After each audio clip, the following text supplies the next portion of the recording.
Welcome to another episode of The Panel, brought to you by PrizePicks. You guys see the title of the show. We're going to go around the NBA and talk about everything that happened last night. Anthony Edwards had a monster poster last night. Darius Garland continues to prove why he should be an all-star along with the rest of his teammates.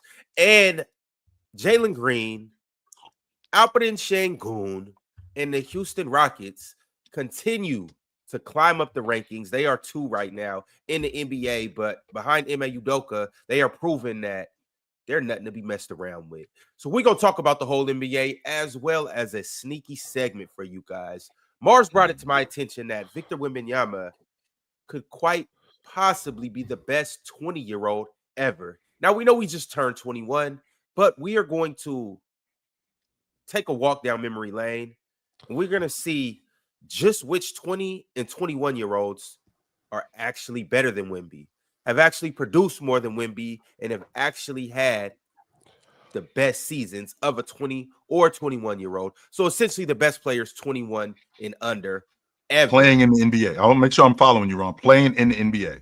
Because Shaq didn't play in the NBA. He had just turned 20 when he came to the league.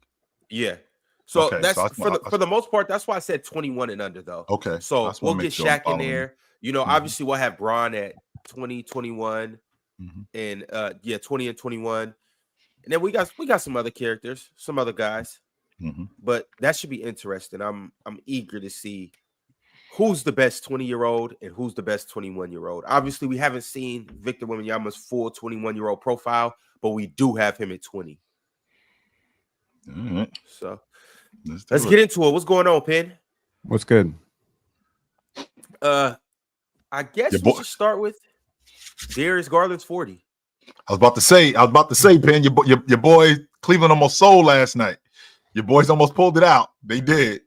Darius Garland had to go with a 40 ball, and I'm glad that happened because, I mean, you guys up here on the panel, we talk all the time about how great, since you brought that up, Ron, about Victor Wembanyama. I think that Victor Wembanyama definitely should be praised as the rim protector that he is. But, I mean, I just want to preference that the defensive player of the month was Evan Mobley. I just want to put that out there, that what Evan Mobley did last month as a defender, what he's been doing this season as a defender, I don't think that this should be overlooked. I said to you guys before the season started that I thought Evan Mobley was the defensive player of the year. What he brings to that defense, I think Jared Allen makes it look a lot better. That's not to say that Jared Allen isn't a great defender, because I think Jared Allen is a fantastic defender. I think he's a great rim protector also. I think that's largely due to what Evan Mobley does with his switchability on the perimeter. I also think what it also does with Evan Mobley's ability in the paint to deter guys. I think that has a lot to do with Jared Allen, but Jared Allen also helps Evan Mobley too. So I don't want to make this look like this is a one-sided thing. The point that I'm referencing with this is Evan Mobley is in this conversation as the defensive player of the year. I don't think Victor Wembanyama is running away with the defensive player of the year this year. He's not. He's behind Jaren Jackson Jr. and Victor Wembanyama, by the way, in the odds. But he'll finish top 3 probably. I think Jared Allen should be top 5. I have no idea what's. Jared Allen gets this. He has a weird reputation associated to him that he's not like an elite rim protector. I don't know where it comes from. Well, maybe because he plays next to Evan. I think Jaren Jackson has always been an elite rim protector. I think the difference for me, it's always been his rebounding, his inability to rebound at a high level. But he's been doing that. Mobley's a rebounder. Yes, Evan Mobley's a double-digit rebounder, as a matter of fact. He's a better rebounder than Jaren. Let me see. Let me check. Than Jaren Jackson. Yes, he is a better. No. Sorry, Jared Allen. I'm talking about Jared Allen, not Jaren Jackson. Jaren Jackson. Jared Allen. He's continually disregarded as a defender. Is what I'm saying. And I think that's because he plays with Evan Mobley, and I think that's largely due to him playing with Evan Mobley. That's why, because he was a good defender when he's in Brooklyn. So I won't argue that. But like I said, I think that this thing isn't a runaway for Wemby to be the defensive player of the year. And Penn, to your point, I mean, Darius Garland, his confidence, it just looks like it's through the roof. And I'm saying it, fellas. Donovan Mitchell put the battery in Darius Garland's back, and Coach Kenny Atkinson is winding him up. That's what's going on. Evan Mobley. That's what's going on. Is not yet a double-digit rebounder. He's at 8.8 this year. But Jared Allen. So at 9. Yeah, Jared Allen is 10.2. I love how we round up for players that we like, huh? No, I think you should round up. I mean, 8.8, 8.8. You know, it's just quicker than saying 8.8. Yeah, I do think you can round up in that situation. But anyway, hey Frank, talk about it. Who was on Darius Garland? I said he might be their most important player this year, offensively. Did you say offensively? That? Offensively, yeah. We had this argument 2 weeks ago. It was. Literally, I ain't saying you didn't say it. Maybe I forgot. Remind me. Well, I don't even know, bro. I've been doing so much this week. Right. I know what it may have been Monday. I think. Yeah, Swiper. I like the setup. I see you put Jokic in. Is that Leicester? Well, I already had this. Yes, it is. Yes, it is. Leicester. I already had that, but I can only put one up in my old place, and so now I got both, and then I have some more stuff I'm trying to put up. Yeah. I got my college football jersey over here, but I'll never show y'all the college football jersey because y'all need to see that. But let's talk about it, y'all. Let's talk about Cleveland. Let's talk about. I mean, Penn, I'm assuming you watched the game. Oh, I watched the game. So talk to us about it. What happened? How did y'all almost escape with a win, or how did they escape with a win? Well, obviously, Jamal Shead off the bench was a revelation, right? Jamal Shead and Chris Boucher off the bench was crazy, right? Mm-hmm. Like, you're just not expecting that type of production from them. So there's a little bit of luck. And I think Scotty Barnes pulled out a mid-range masterclass looking like Kawhi Leonard up against your boy Evan Mobley. Man, Put him I did not know that. I did not know he could shoot in the mid-range like that. I haven't seen that from him. I'll be lying if I said I did. It's because he's been chucking threes all season. That's why. Probably, Moss. I want you to keep going, Ben, but I did not know he could shoot in the mid-range like that. I didn't. Okay. So I got some fun stats for you, Cho. Hang on one second. Please pull this up. Put me on. Let's get to the numbers. Put me on. I did not know he could shoot in the mid-range like that. This is gonna shock some people. Mm-hmm. Okay.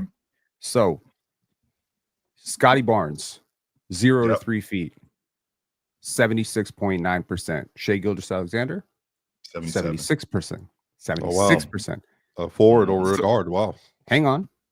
Oh, come on, man. Scotty's a guard. Okay. 3 to 10 feet. 3 to 10 feet. Okay.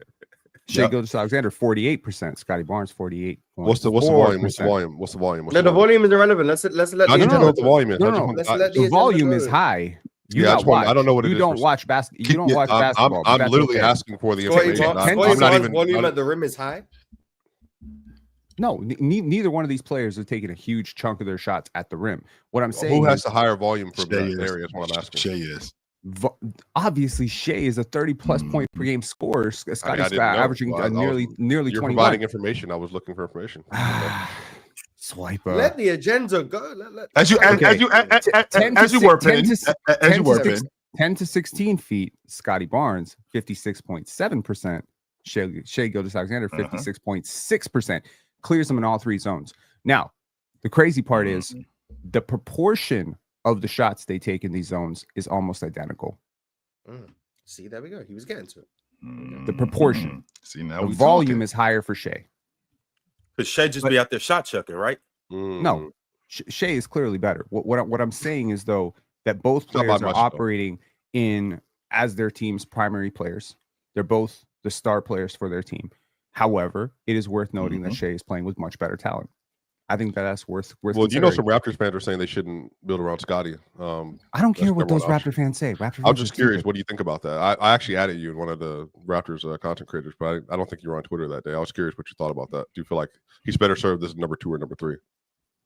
I think it's funny because there's this guy Nikola Jokic who played basketball his whole damn life, and I was looking at his pre-draft profile today. And he was the 51st to 61st ranked player in the 2014 class. And the number one thing with him was limited upside. Every player grows at a very different stage. There were Thunder fans, year 5, year 4, Shai Gilgeous-Alexander. This guy's not a number 1 option. We need a real number 1 option. Okay. People are very, very deaf to the reality of things until the reality of things hits them in the face. Kawhi Leonard was not seen as a superstar bucket getter when he came out of college. Nobody saw that coming. Okay. Paul George was not seen as a future all-star.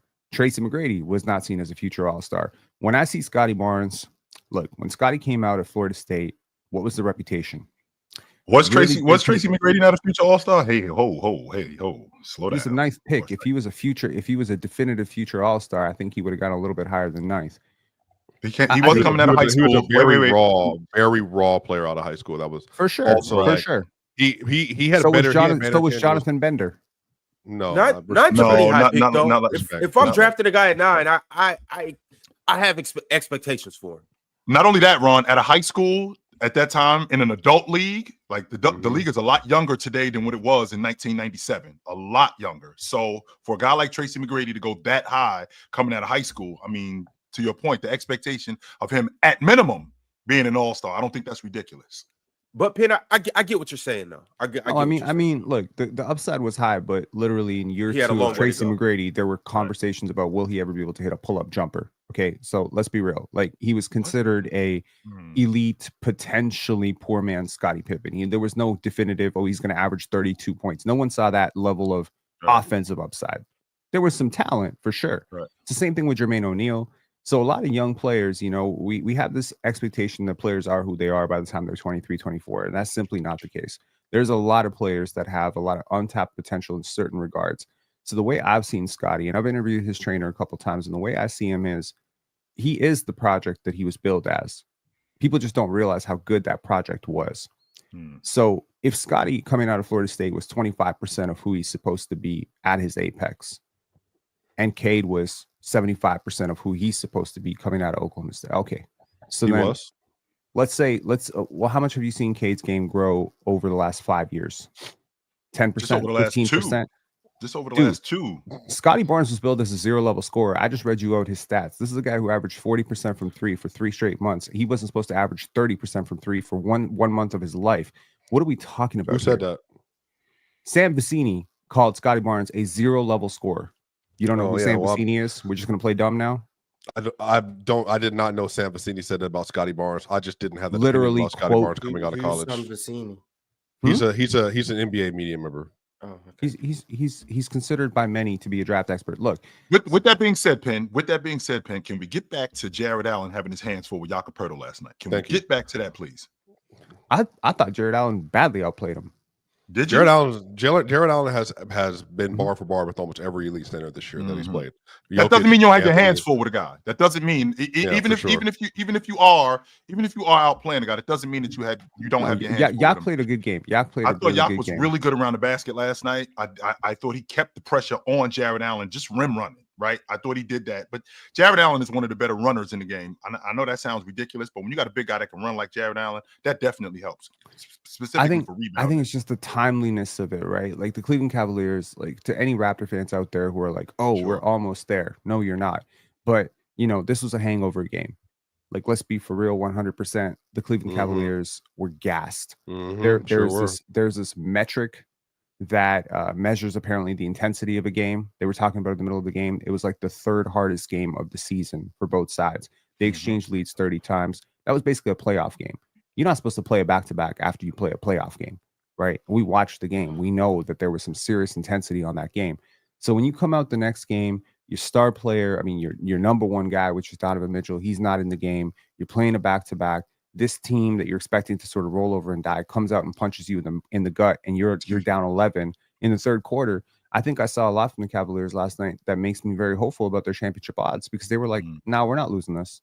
This was a pride game, right? This is the type of game that a lot of teams like Boston will sometimes just lose this game, or they got 3 go-get-it scores on Cleveland's Cavaliers roster too. I'm putting Karras in that as well. Darius is Max Strus and Ty Jerome. Well, no, I would say Dean. If anything, Dean Wade. I would say Dean Wade would probably be the next one. Dean Wade's a go-to scorer, not go-to. You brought up like Max Strus. I'm saying even Dean Wade. I think just in terms of like just shooting powers, I think he can get there with a lot of people.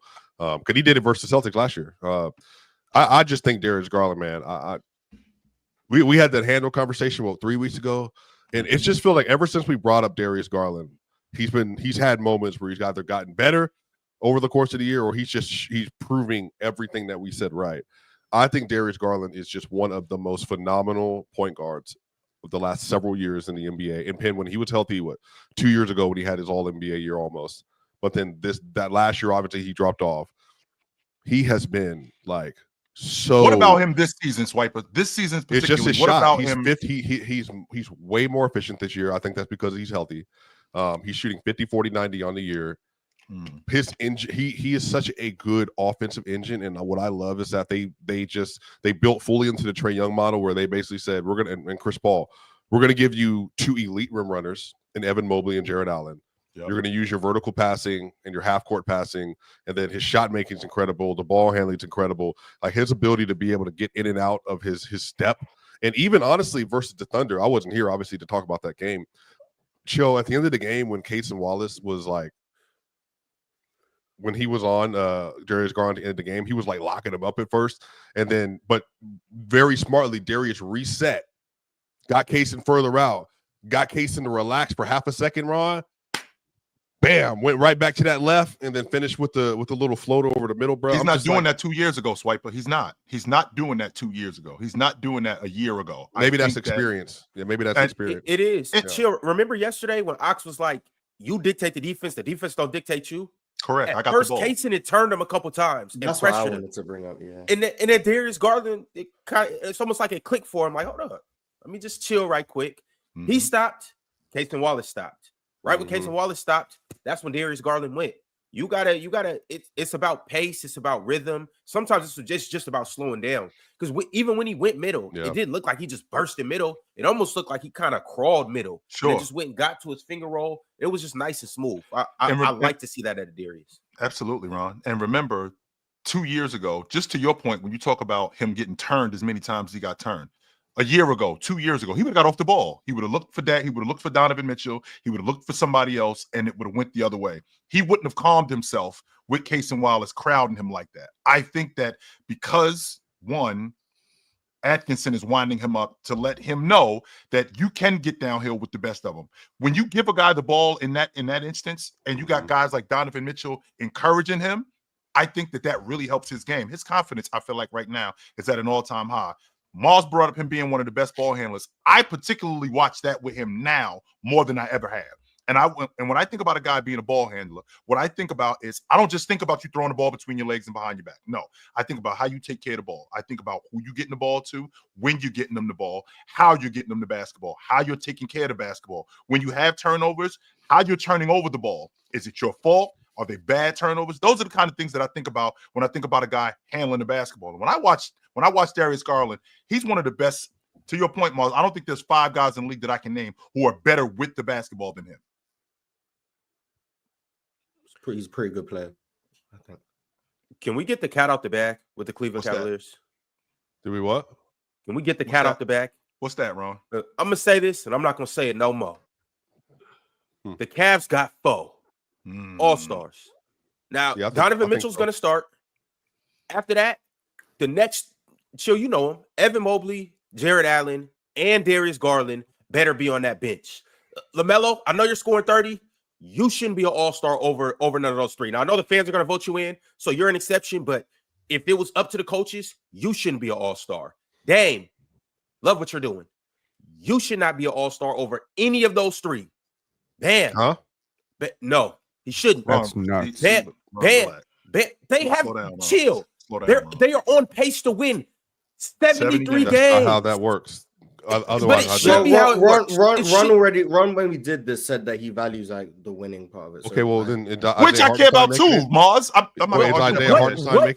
just saying. So I know why Ron's saying that. What team in NBA history has been this good and hasn't had at least 3 all-stars? Golden State Warriors. The Bulls in '96. Scottie Pippen and Michael Jordan was the only 2 guys to make the All-Star team that year. That was it. And wait, hold on. Time out. When you say this good, like record-wise? Yes. Record-wise, but like, also too, and chill, I know you just brought up that Bulls team, but all-star caliber players, though. These guys are all, they've all been all-stars before. Right. Who's making it for all OKC all-star caliber? Who's making all-star caliber players, Swiper? I think J-Dub is making an all-star team. J-Dub is an all-star caliber player last year, and but he did not make it. And he should make the all-star team. All right, let me look at this. Let me see J-Dub. Well, Ron, let me put a little fun fact on you. 12 spots for each. That's it, Mars. Look,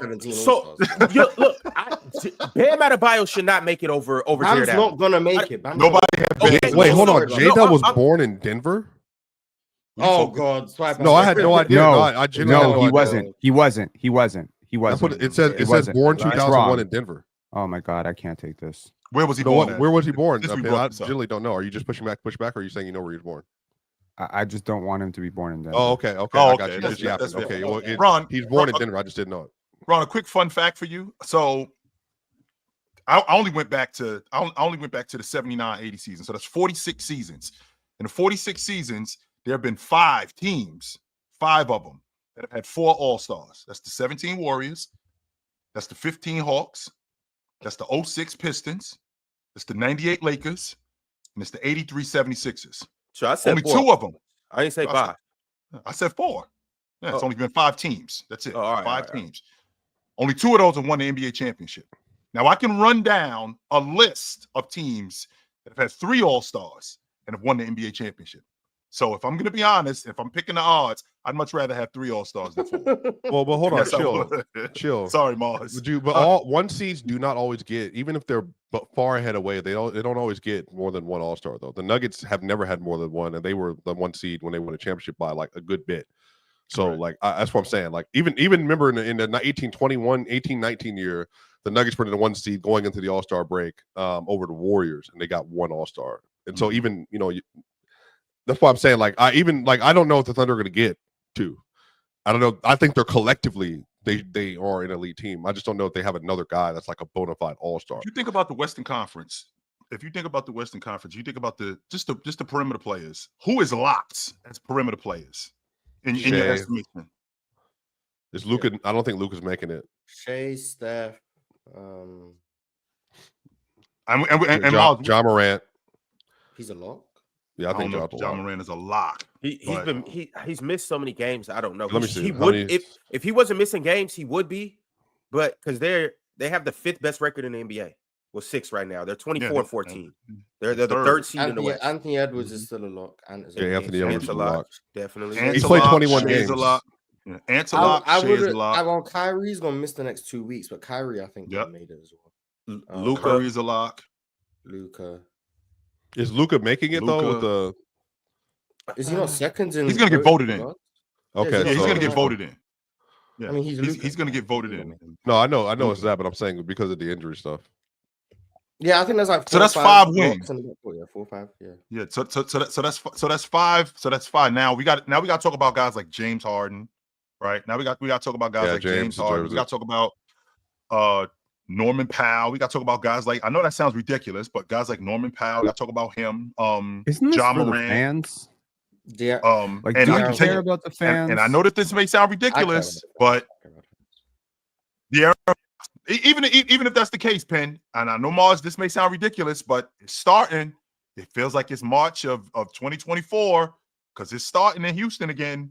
Jalen Green. I think we had like Mars. I think we had like 28 a game over like the last like 4 or 5 games. If this keeps up, he's averaging like 27 in 2025 so far. But no, he's not an all-star. All-Star. So it's nice to see that he's playing well, but he's not an All-Star. I don't think Houston's gonna have an All-Star. So yeah, I don't think that's. If I'm not mistaken, if I can remember correctly, I don't think that's ever happened in NBA history that a team that's a top 2 team in the West. That's not true because Utah. The coaches go get somebody in. No, if they get anyone in this, it will be Şengün. Yeah, but I'm almost positive they're going to get him in. Yeah, they might just because we're the 2 seed. I don't think Şengün has been an All-Star this year, but if he makes it, I'm happy for him, obviously. But right, I wouldn't be surprised if Houston had no All-Stars. I'd probably be surprised if J-Dub made the All-Star game. I don't expect J-Dub to be an All-Star this year. Wouldn't it be fun if we just had a formula for this where one player from all top 6 teams in each conference makes it, and then the other guys who make it are just stars that people want to see? That's what it is. Isn't that what it's supposed to be about? I don't like that formula. Who on the Houston Rockets should make the All-Star game? The formula should be the fans vote. Şengün. Şengün should not be an All-Star. Yes, he should be an All-Star. He's like top 10 in the league in box plus minus. What are we talking about? I'm good. Is he top 20? Here we go with the box plus minus. I think he's top 10. Check. Here we go with that. Yeah, I don't think whatever helps the agenda. Swiper, regardless, he's gonna get in. Oh, number. I think Ahmed Thompson should be their All-Star, but I don't think Şengün should get in this year. I don't think we should have him. He's 12th in box plus minus in the NBA. Yeah, sure. So, yeah, but I think fans should just vote for all 24 All-Stars. Oh no. No, You know, we're not Bronny doing James that. going to be an all-star, right? Yes, Right. Let Bronny in the All-Star game then. That's fine. No. Yeah, I mean, we've been down this road, Mars, and we obviously know how you feel. The reality of it is the fans get 5 votes, and then the coaches, the players, and the media vote for the rest of the team. I don't believe that there's a world where the coaches, medias, and players, because chill, how are you saying that it's rarely happened? I don't believe that it's a world where they don't vote a player off the number 2 seed, especially how good the Rockets have been in what you guys call a daunting West. Yeah. They're voting Şengün in. So for this year, even so in the Western Conference, let's figure this out. So Shea, so it's just so everybody going. Let's start with the bigs: Jokic, Wemby, AD. So I think Sabonis is making it. He's still having like a Sabonis is at Would Sabonis make it before Şengün? 21, So 14, and 6 this year. Do this, What's Swiper. Şengün, Because like 19, 10, 19, 10, and 5 for 21, 2 14, seeds? and 6. That's oh, number I 2 know. on the Also second best the seed. 2 seed. That's hard okay. to keep them off, man. It's hard to keep them off. All right, bet. Shout out. So who else is making it then? So Grant. I mean, I would have Jaren Jackson on the All-Star team. Jaren Jackson should be. Yeah, that's But right. That's Sabonis is an all-star, yo. Sabonis is an all-star. I'm having a difficult sounds like time. the league has 35 All-Stars. That's what I mean, look, Jaren Jackson's averaging 22, 6, and 2 this year with how many blocks? He's averaging. I think almost 2 blocks a game that he's averaging. He's going to be on the all-league defense. He's averaging 1.8 blocks and 1.5 steals.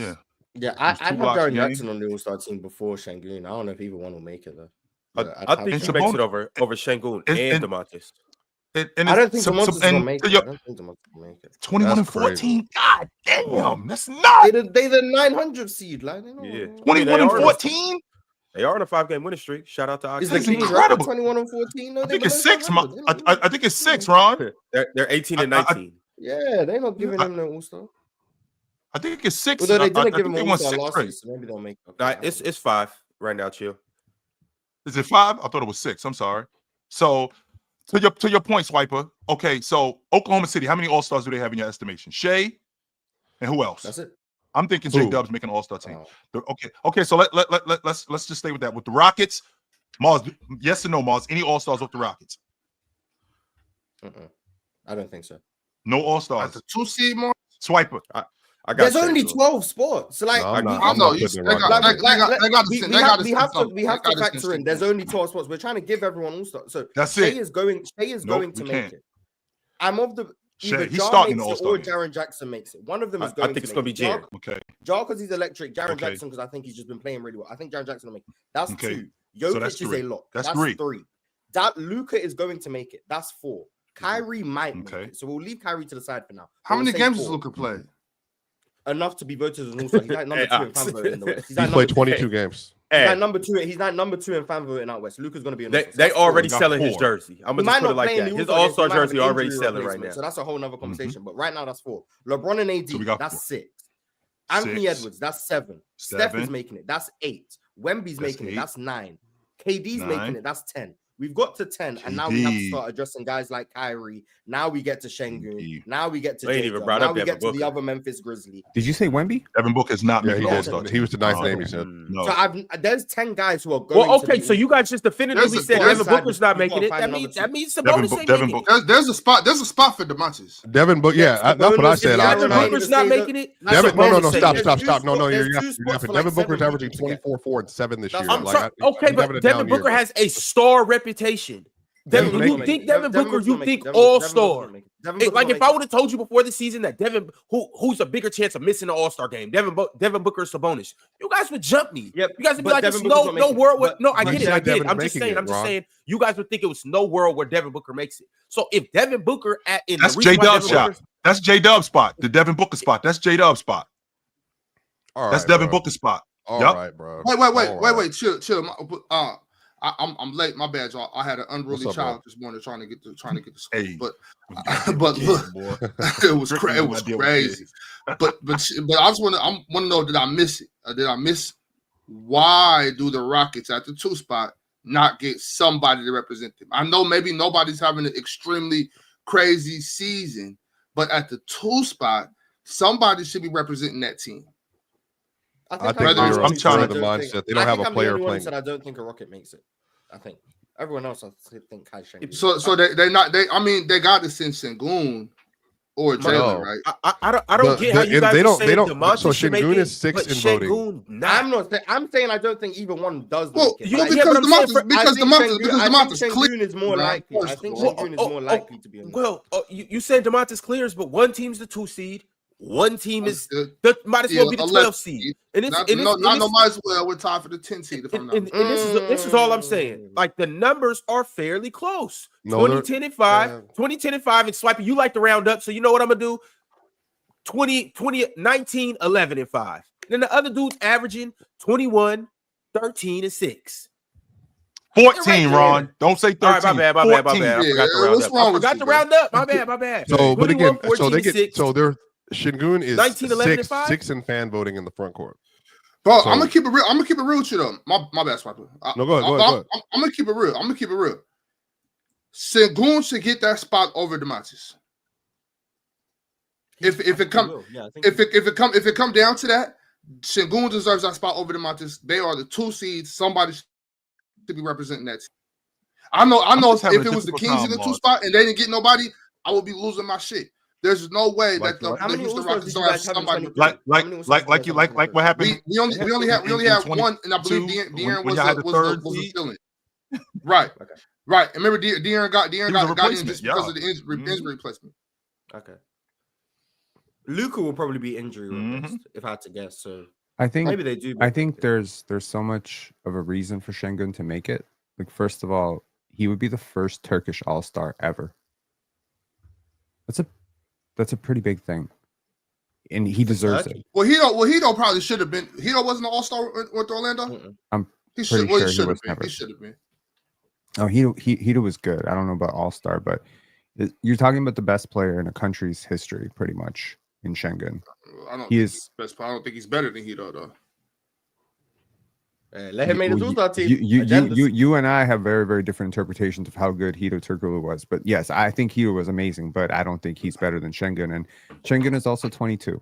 So I mean, there's an element to, there's so much to this. Number one, it's about the Houston market, right? Houston is a huge market. They are. It's one of the biggest NBA markets, and he's the only player that you can justify putting in that All-Star game. I don't think you can justify MN. You cannot justify another one for Fred VanVleet. You certainly cannot justify it for Jabari or frankly anybody. It's weird because they are a team that is effectively terrible in the half-court offense. Their half-court offense might be the thing that bites them in the ass in the playoffs, but it is ultimately that's what happens. You have a great defensive team. It's the guy who carries the largest offensive load that often gets the credit. So I think that Şengün 100% deserves it. Like, to me, he's a bigger lock than J-Dub. Yeah, but he don't clear Şengün. Just to play devil's advocate and also to push an agenda, Jalen Green is the Rockets' leading scorer. Just say. I don't care. Mars, okay. I'm right, Mars. Watch what happens. Got to be one of them. I'm just saying. Hey, so Jalen Green explodes for the rest of this month? Any shot? Ron, it has to be one of them. Any shot? No. Yes. He's not going to be an All-Star. He shouldn't be an All-Star. He can participate in dunk contest. No, he was trash in dunk contest. One of them have to represent the Houston Rockets. I don't care which one of them it is. It has to be. Just let Fred VanVleet represent the Houston Rockets. Hell no. That was no. Honestly, I don't remember. Ox, and I remember a lot of stuff, Ox. I don't remember a team that was the number 2 seed in any conference for as long as I've been watching basketball at the pro level. I don't remember a team that their leading scorer did not make the All-Star team. I don't ever remember that happening. I don't. Right. Come on, bro. I'm just saying. Y'all can say what y'all want. Lars, you could be upset. You could be Jalen Green All-Star case. Okay. You could be upset because you had him so high and he hasn't lived up to those expectations because you were saying he was better than Kobe at this age and all that wild stuff you were saying. Jordan. That's no reason to, you know what I'm saying? If he's the leading scorer on the number 2 seed, he deserves a bid. Like, he might not get it. It might be Şengün, but one of them two. Jordan, I don't care how y'all feel about him. They're the 2 seed and he's the leading scorer. He's doing something right. Thing about it though, Şengün is high enough. All right, one averages 20, one averages Hold on, 19. Ron. Hold on, Ron. Şengün Hold on, Ron. gotta go. Jordan, do you fight that? Y'all are tripping, Like bro. one of the main I reasons do why they're fight the it. number 2 seed, one of the main reasons why the Houston Rockets are the number 2 seed in the Western Conference is because of Jalen Green. Come No, on. it's because of their So- defense. No, it's because of their defense. Do you know the that's case, separation take- between Şengün and Jalen Green as scores per They 100 just- possessions? It's 29.9 versus 30.3. What are we doing? We're splitting hairs. Stop calling him a leading scorer. He's He shooting is like the leading terrible scorer. Even percent- as you just said, he He had shoots more. 40. The numbers say he's the leading scorer, Pin. Whether if it's by a decimal Even your point per or 100 by a full possessions point, numbers whatever. say the same thing. They all say the same thing. But listen, Get to the but numbers, Score Pin. on the Stick team. to the numbers. But listen, He's the leading scorer. However you want to slice it, however you want to slice it, Jalen Green leads the Rockets in scoring. Yes, Now, he you- does. But that's Okay, not you can why question they're the the number 2 relevance and seed. the impact of all of that. That's fine. That's a real discussion. Yes, there you go. But we can't question that he is the leading scorer on the team. I'm not questioning That's that. what- I'm not questioning. I'm cool with that. I understand how that goes. But what I'm saying is, that's not why the Rockets are number 2 seed. The Rockets are number 2 seed because they have an incredible defense. That's what they have. If That- anything, that's defense exactly into the Jordan, All-Star game. That's what I would I'll be more comfortable vote the with defense into Ime the All-Star Udoka game. being No, voted just to All-Star vote coach. Şengün into it. Don't nobody want to But see Jalen Green Şengün take not them the bullshit reason ass for the shots into it. defense. Is It there- ain't the about the reason for the defense. Can we Mars, change? You can we can't change change the your. rules? No, that's what I'm saying. Mars want to change his outline on what he want to see in the All-Star game and why and all of this stuff. You don't want to see Jalen Green shoot them bullshit ass dribble pull-ups in the All-Star game. You I don't know want what to I see do that. want to see, though. I do want to see him as a high wire act, though. I want to see Jordan that. just joined, so he doesn't know. I don't think the Rockets should have an All-Star. That's my Oh. I don't Which think is any nuts. Rocket is nuts playing to me. at the level of a top 12 player in the conference to justify being an All-Star, in my opinion. I It's also about think if it was down to fan representation, though, voting, Mars. I also think if it was down to fan voting, the only Rockets All-Star would be Şengün because he has the whole country of Turkey on his side, rightfully so. And he he's also good. has a lot, and he also people recognize him as the Rockets' best player. Again, rightfully so. So I think if it was up to me how the All-Star game voting works, I think Şengün would probably make it. But if it was also up to me in terms of I just decide the 12 best performers in each conference, I don't think Şengün would be on my All-Star ballot. So that's what I'm saying. So if I But can counter, you had if I given can them an counter All-Star that, because someone's the best player in the 2 seed, then Şengün would have to be the All-Star because it's definitely not Jalen Green. so Jalen Green, if to your point about Şengün being from Turkey and he's got the whole country of Turkey. I mean, Jalen Green is half Filipino. So Oh man, he goddamn 30% Filipino. his father's Now the Filipino. Philippines What are you love him though. talking The about? Philippines. Nah, do no, love I'm him. just Yeah, they checking do with you. love him. So So and with that, Look, as that's good Filipino. as good as the Rockets defense is, we can't erase 20 a game on a number 2 team in the Western Conference. We can't, considering how good the Western Conference is. We can't just take that off the table. As good as Şengün is, the passer that he is, right? The playmaker that he is, the glass cleaner that he is. Okay, I can get with all of that. But what is the All-Star game? The All-Star game is a display of the better players. I can get with that.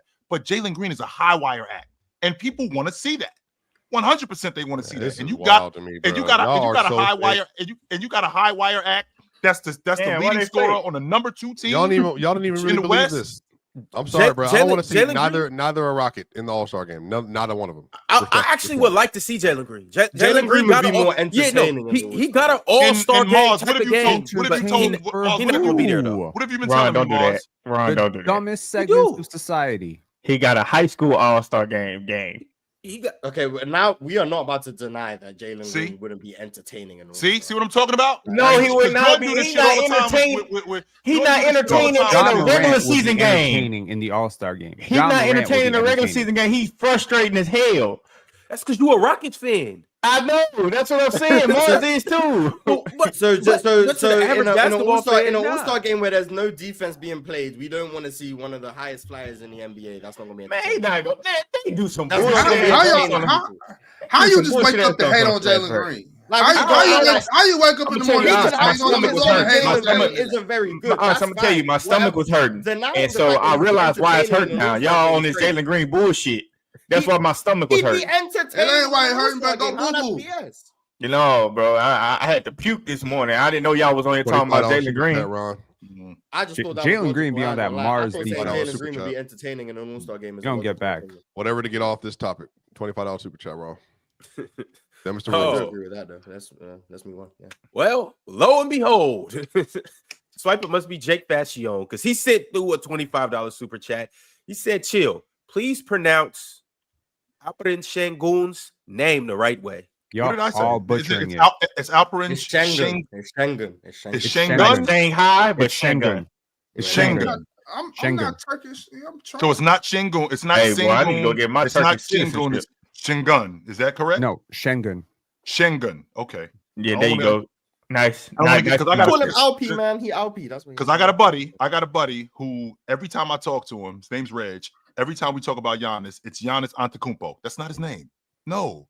That's I know, not but his name. Giannis' name is kind of crazy. It's like His name's not Giannis' name It's is Yanni. Antetokounmpo, by the way. If we're doing Antetokounmpo. It's That's like not a his name. D So I in don't there. wanna- Man, just call the guy Giannis, man. I don't want to get his name wrong. So I one more did. time, Pen. It's Shingun. No, it's Nope. not a gun. Schengen. Schengen. Schengen. Schengen. Alperin Schengen. I got you. Schengen. Like I got you. Schengen. I got it. Okay. Alperin Schengen. You don't have Good to work, kung fu guys. movie Good it. work. Good work. All right. I also got a super I chat. just watched Drink more Shogun water. again. I don't know if you've seen that show before, but I just watched it again. It's a great show. Drink Shout More out. Water said, I don't like believing in trends until halfway through a season, which is why I haven't spoke about Giannis's midi. But the Bucks are tied for ninth in defensive rating currently. Is this sustainable with our personnel? Yep, I told y'all about the Bucks was gonna pick that shit up. I told you they was. That's just what dark teams do. They start off a little funny and then they hit something. They go talk about what is it saying? Umbute. They go talk about Umbute in the locker room for like halfway through the season, and then somehow that magical word just get them to the playoffs where they're gonna lose a 3-1 lead. And I don't know, that word might be cursed a little bit, but Doc Rivers do what he do, man. That's what I'm happy about. I think. I yeah, think shout around average defenses. Shout out Umbute, huh, Swiper? I think 9 to like 14 in defense is probably around where they are on a game-to-game ish basis. Mars, that's You a don't think pretty it's going to wide improve margin. Mars? That's a pretty wide margin, Mars. I mean, because Yeah. Really, nine, if I look the- right now, I guarantee 9 to 14 in defensive rating is probably separated by like a 1.2 defensive rating. It's probably not a wide margin. Let me check. Let's see. So Let's see the 14th ranked defense, which is almost average, is in the same. Is Pretty in much the same, average. Let's is look. in the same question. 9th in defensive rating is 111. 14. It's a 2 points per 100 possession gap between 9 and 14. I don't think that's a wide gap. If I wanted to say between 9 and 12, it's a 1 point gap. Like it's not a big gap between these teams. But And if you Mars, want to go even worse, between 7 and 11 is a 1.2 points per 100% possessions gap on defense. So yeah, like the spots might sound wide, but it's not that wide. There's a larger gap between 1 and 2 than there is between 9 and 14. here's the problem, though, Mars. I mean, you told me that, and because when I brought to you the amount of points per game a team is giving up. I mean, you were adamant about that could be tricky because teams playing blowouts and the amount of points teams give up when they're up and they got their other guys in. So I mean, the points per game could be tricky. So I'd like to think that a team that's ranked 14th in defensive rating, and we're going off strictly points per game. When I use that logic. Well, I said defensive rating. That's points per 100 possessions. It's a rate stat, not a per game stat. Points allowed per game is going to be different because if you play the fastest pace in the league, you're going to give up more points because you play more possessions. If you play the slowest pace, you're going to give up less points. Doesn't mean your defense is better. It means you just play slower, so there's less possessions in the game, which is why. Wouldn't that contribute to your defense though? Because you play slower, that would contribute to your defense. Not really, because the most simple way I can put it, if a team somehow was able to slow the pace down to a grinding halt, and they played 70 possessions in a game. Mm-hmm. And a team scored on like half of those possessions, like you'd be giving up a lot of points on a per possession basis, but you'd probably only give up like 95 points in the game. Like I don't know the actual mathematics for it, but like you wouldn't give up a lot of points in terms of totality. Whereas the team that played a rapid pace but gave up less points per possession would give up like 110 points because they're just giving you more opportunities to score. So the quality of your defense is how much you're allowing another team to score within the possessions they have, not just not allowing them to score because you play slow. Because if they score every time but you play slow, that's not good defense, even if it's less points, which is why we use defensive rating, offensive ratings, all of those things. Because I think there's a difference between who averages the most points in the league and who has the best defensive rating. If I'm able to slow you down by slowing down the pace, I mean, I'm taking away a huge part of your game in terms of you being an offensive force. You playing fast, that's a huge part of your game. Well, if I slow the game down, I can maybe slow you down in terms of your pace I'd like to think that that's part of my defense. I understand. I'm following you though. I am following you, but I'd like to think that because I've seen teams that play slow because they know that this team, there's a reason why they get as many points as they get, because they play fast. Well, if we slow the game down, we can possibly slow their pace down and take away a huge part of their game. And that's a part of our defense that works. You can turn your offense into defense. Yeah, that usually happens with good teams, to be honest. Yeah, for sure. And I'm that. like, pace is a relevant thing, but like for reference, the Grizzlies have the 4th best defense in the NBA, the 4th best defensive rating. But because they play the fastest pace in the league, in points allowed, they're bottom 10. Right. But we're not going to call them a bottom 10 defense because they give up their bottom 10 in points allowed. Because they're obviously not the same level of defense as those bottom 10 defensive teams. So that's why we use defensive rating, because defensive rating is 109, but they give up 115 points a game because they play so fast. And if we were to say, oh, well, based on that, there is the similar defense to the Atlanta Hawks, it doesn't sound right because we understand that the Hawks are a clearly worse defense than them. So defensive rating, basically. But I still think defensive rating can be a bit. Do you think that the Rockets are a top 10 offense? I don't think they perform like one, but I think statistically they might be because of the offensive rebounds and the lack of turnovers.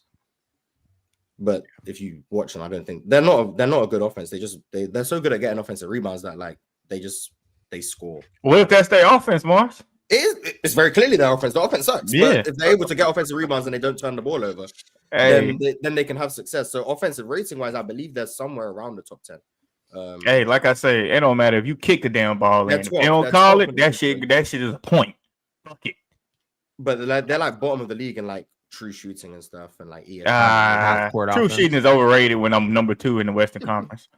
I'm not saying like this would prove they're a bad team, but like they don't score efficiently, but they get so many second chance opportunities and they get so many chances to score because of their fast break offense, their putbacks, and their ability to not turn the ball over, that they're overall an efficient offense, but without scoring the ball.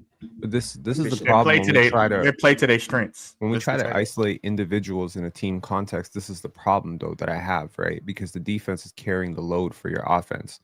Your rebounders are carrying the load for your offensive rebounding. Therefore, they're carrying the load for the additional possessions. Therefore, they are elevating the fact that you're able to be an offense. But your half-court offensive efficiency or inefficiency in this case is effectively it's an indictment of Jalen Green and Alperen Sengun, if you're being really honest about it.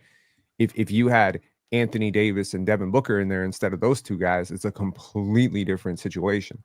So that's where I'm saying, like, being the leading scorer on the number 2 team doesn't mean a hell of a lot because your offense is trash. I agree. Have we had that though? What number 1? They got a top 10 offense. Sure. Hold on. We've had that. We've had that with the Detroit Pistons. The Detroit Pistons in 04. I mean, their leading scorer was not up there with the best scorers in the league. Right. They were being carried by an all-time defense. And even the San Antonio Spurs, if you think about it, like the beautiful game Spurs. Was Tim Duncan a top 5 offensive player at that stage in the 2010s? No, he wasn't. No, the Rockets have but they were carried. They were carried through what? They were carried through scheme, coaching, defense. Right. Yeah, I was just about to say that the way they generate shots too. Sometimes, like in a game, like I know they ain't the best 3-point shooting team, but man, when they generating shots and they playing tough defense and you ain't scoring. That shit hard to beat after a while, bro. Like that shit is really hard to beat, and it looks like a fluke because it's not pretty. But when you got a team full of dogs, team full of guys who don't got these prima donna attitudes, and the coach who will sit you down, bro, that's a dangerous team. I know it's gonna be hard in playoffs because you kind of simplify some stuff, but by the end, the Rockets should know who they are, and it should be.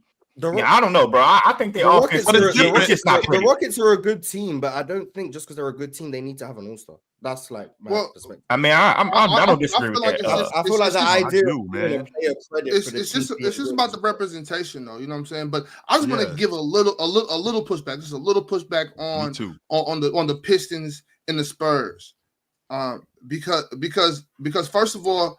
The offense wasn't as potent, maybe because they stood on defense and it might have been a little slower pace and they were more methodical with their ability to score. And however, It was a little more methodical, but they had dudes on there that was bucket. Okay, let's make sure that Rasheed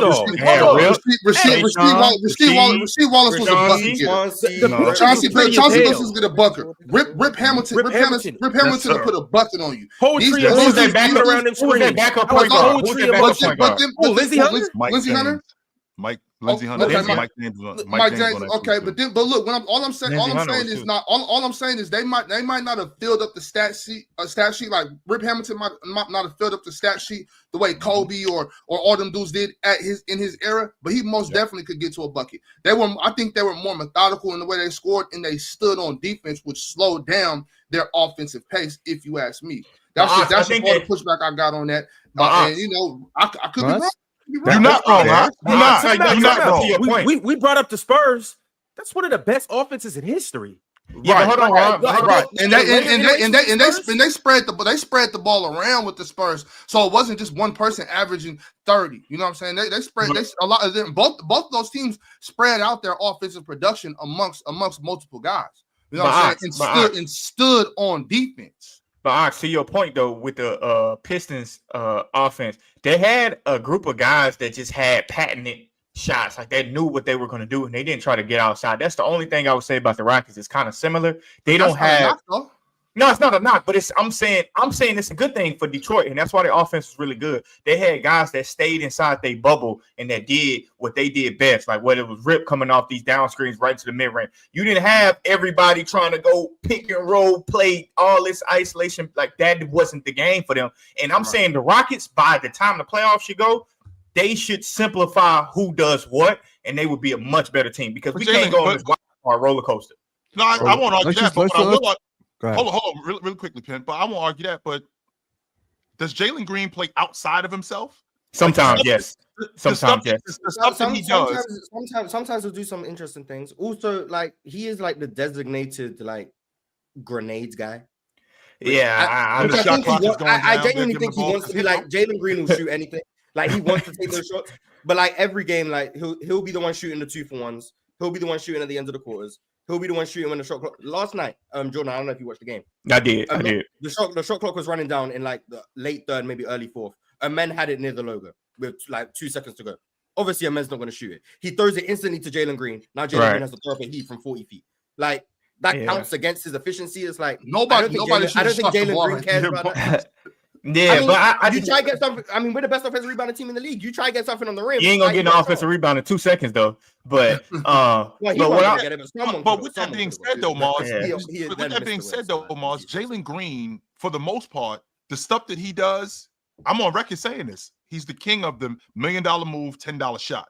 He doesn't do anything. No, it's a $3 shot sometimes. I don't think it's outside of. I don't think it's outside of. It's $1 million shot too, though. Sometimes it's $1 million shot. Sometimes, but he gets to his mid range. He's getting to his mid range. He's getting to. No, not enough. Not enough, Chill. That's the problem, though, Jordan. I've seen the last 2 or 3 games. Jordan. Your problem with Jalen Green is you think he should play. You think he should play the way you think he should play. He's playing the way he knows how to play, and it's working in a lot of aspects. Where it's working in a lot of aspects, he just doesn't convert as much as you'd like for him to convert. But he's getting good shots. I don't think that's the. It's not like he's taking a lot of bad shots. No, he's taking a lot of good shots. He's just not converting on them. But look, he'll take that. He doesn't process the court. Yeah, he doesn't process is what I'm. And Chill, to your point, you saying it's not a bad shot. He's not converting it. I'm from like one of how we was coached. If you ain't making that motherfucker, it ain't a good shot. Like if you not making it, you not converting, it's not a good shot for you. No, we can't do that because there's plenty of guys. Does that mean if you make it, it's a good? That's what I'm talking about. Because there's plenty of guys who if you can make it consistently, but you can. But if you can make it, if you make it consistently, then okay. Yes, but this is what I'm saying. I'm saying if they simplify the shots that Jalen Green gets, sometimes he's a wild card. Sometimes it goes in. A lot of times it don't. Right. Simplify the shots that he's getting and say this is what he does good. Like me personally, I mean Mars might know, but me, I don't know one specific thing that I can say this is Jalen Green's shot. He this it. Dribble hard left, double step back. That boy gonna create a million feet. His step back is his go-to, especially like Ron said, going left. He's also got that snatch back on the right wing that he can go to. Those are his go-tos. And then also just getting downhill, he's improved a lot at the rim this year. But is it a shot, Mars, where you just like, okay, Jalen Green getting right there, that's money? Nah, because it's hard to just get someone getting to the rim at all times. So like that's where he's. Hey, I'm biased. I'm not talking about the rim. You need something on the perimeter, and it's something that I can be like. Anytime he creates that, it's going in. No, but I do feel comfortable with the amount of space he can generate on step backs. It does come down to a consistency thing. But I think the Rockets have simplified Jalen Green's offensive approach as much as they can. It just now comes down to him making shots. He's coming off pick and rolls. If they go under, that's a pull-up three. Then you. I want to go into a different action on that. Then sometimes they go under. He's now snaking. He's getting to that elbow. That's a pull-up jumper right there. He takes that shot. Sometimes in isolation, he's getting to that step back. That's an open shot for him. He's got to make it. And then sometimes when he's coming off like them zoom actions or those DHOs, he's getting to the rim. He's got to finish. Like they've simplified his game, and he's simplified his game, and he's taking the shots he should take. For the offense, he now has to make the shots, and that's on him. It's on no one else but him. He has to make shots. But look, I agree with that, but I'm saying as a coach, if you're not making them, I really want to simplify it a little bit more. Like I watched the Warriors play. Just spot up threes. No, but I watched the Warriors play the other day, right? And Dennis Schroeder been struggling with the Warriors, right? And I see a lot of their offense has been going down to Dennis Schroeder. He was holding the ball a little bit longer. Now they swinging it. He gets it back. He goes right into another ball screen where he driving right and he gets to a mid-range pull-up. If that's not open, he got an automatic read, throw the ball again to Draymond. Draymond look the other way, and they getting different shots. With the Rockets, it's like, shoot that mug, shoot it. And it's like, we making them, we good. But we relying on our defense a lot, which I don't have a problem with. But I'm saying we can simplify the offense and make players do like easier things. You go under Jordan, shoot. how much simpler can it be for? It sounds like go to a different action. I'm saying I want him to go. Yes, I want him to go to a different action. And they run a lot of, but they do that. But they do that. Basically, say I don't want iso. Is what Jordan said. I don't like. It's not that it's not that I don't like the isolation ball. To be honest with you, it's that I don't like that they're trying to force Jalen Green into this role where I think he would be better in a different. Same shot, like same volume of shots, but I think they're trying to force him into this type of role that he doesn't necessarily have to be in. And I think if you simplify, go into so many different actions with Jalen Green and nurture his skill set, I think it would be so much easier for the Rockets to score on offense because you got playmakers in Şengün. You got playmakers. No, the shots y'all like Mars said, the shots that are up to him. To y'all, you might not think them tough shots. From what I've seen from Jalen Green, them are tough shots. That's all I'm saying. He's a tough shot maker, though. No, but he's not a tough shot maker. He's a tough shot taker. It can't. And I think Jordan would agree with me. It can't be he's not making them. Let's simplify the offense more. At some point, either he has to make him, he has to be better, or he's just not good enough. Like I agree, you're not good enough. I think you agree with me. It can't be. We have to keep simplifying it to make it easier for him. The game has been look at year 1 to year 2 to now. The game has been simplified for him. There's less isolations than ever. The reads are simpler for him than ever. The only read he has to make in a pick and roll is if they go under, you shoot it, or you beat them to a spot, or you find a pocket pass to Şengün. Why do he always have to shoot it if they go under, Mars? Why can't he go quick swing and get to something else? I don't think we actually. That's not the job of the. I don't think the Rockets have the personnel for these second side attacks that this shit is so biased, yo. It is usually on the second side. Jordan doesn't like it. My guys, we'll get right back to this, but before we do, listen up, chat. PrizePicks is the app that you guys need to go download right now if you want to run your game, control your game, and win your game, and also. Get $50 instantly when you play just $5 using promo code PANEL. Ladies and gentlemen, listen up.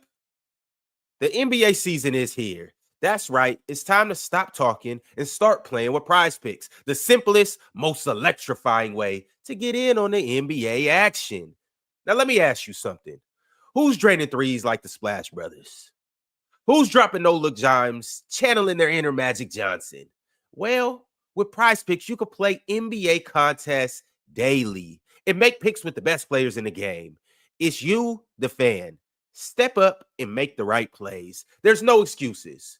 So if you're a rookie in the game, no problem. Here's how it works. Sign up using promo code PANEL right after you download the app PrizePicks. And then let me say it loud for the people in the back. For the people that got to listen to yappers like Swiper, Jordan, and Penn. Let me say it so you can hear this over them.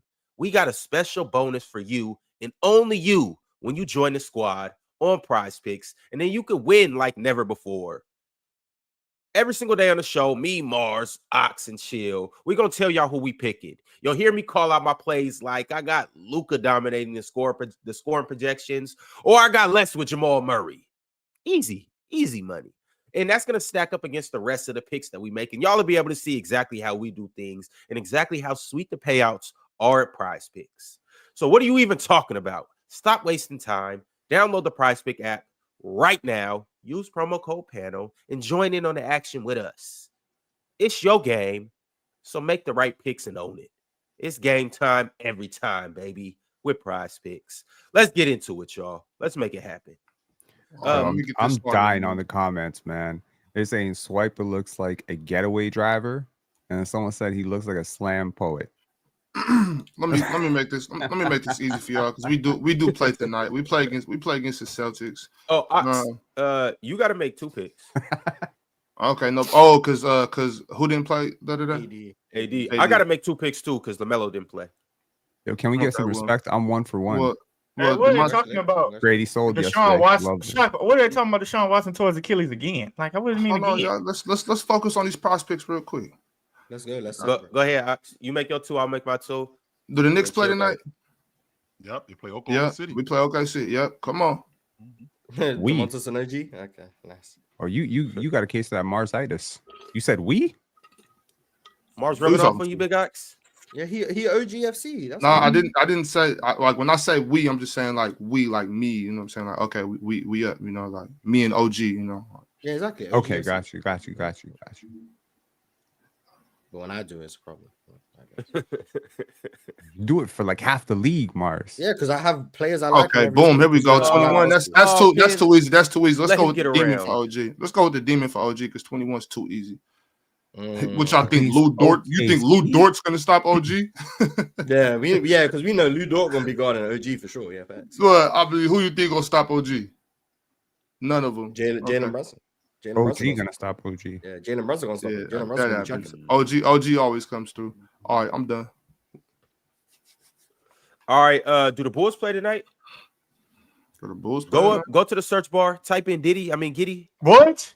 Crazy. Come on, Ron. They play Washington. They play Washington. Leave the kid alone. Yeah, type in Giddy. Type in Giddy. Gosh, Giddy kid alone, man. He should have done that too.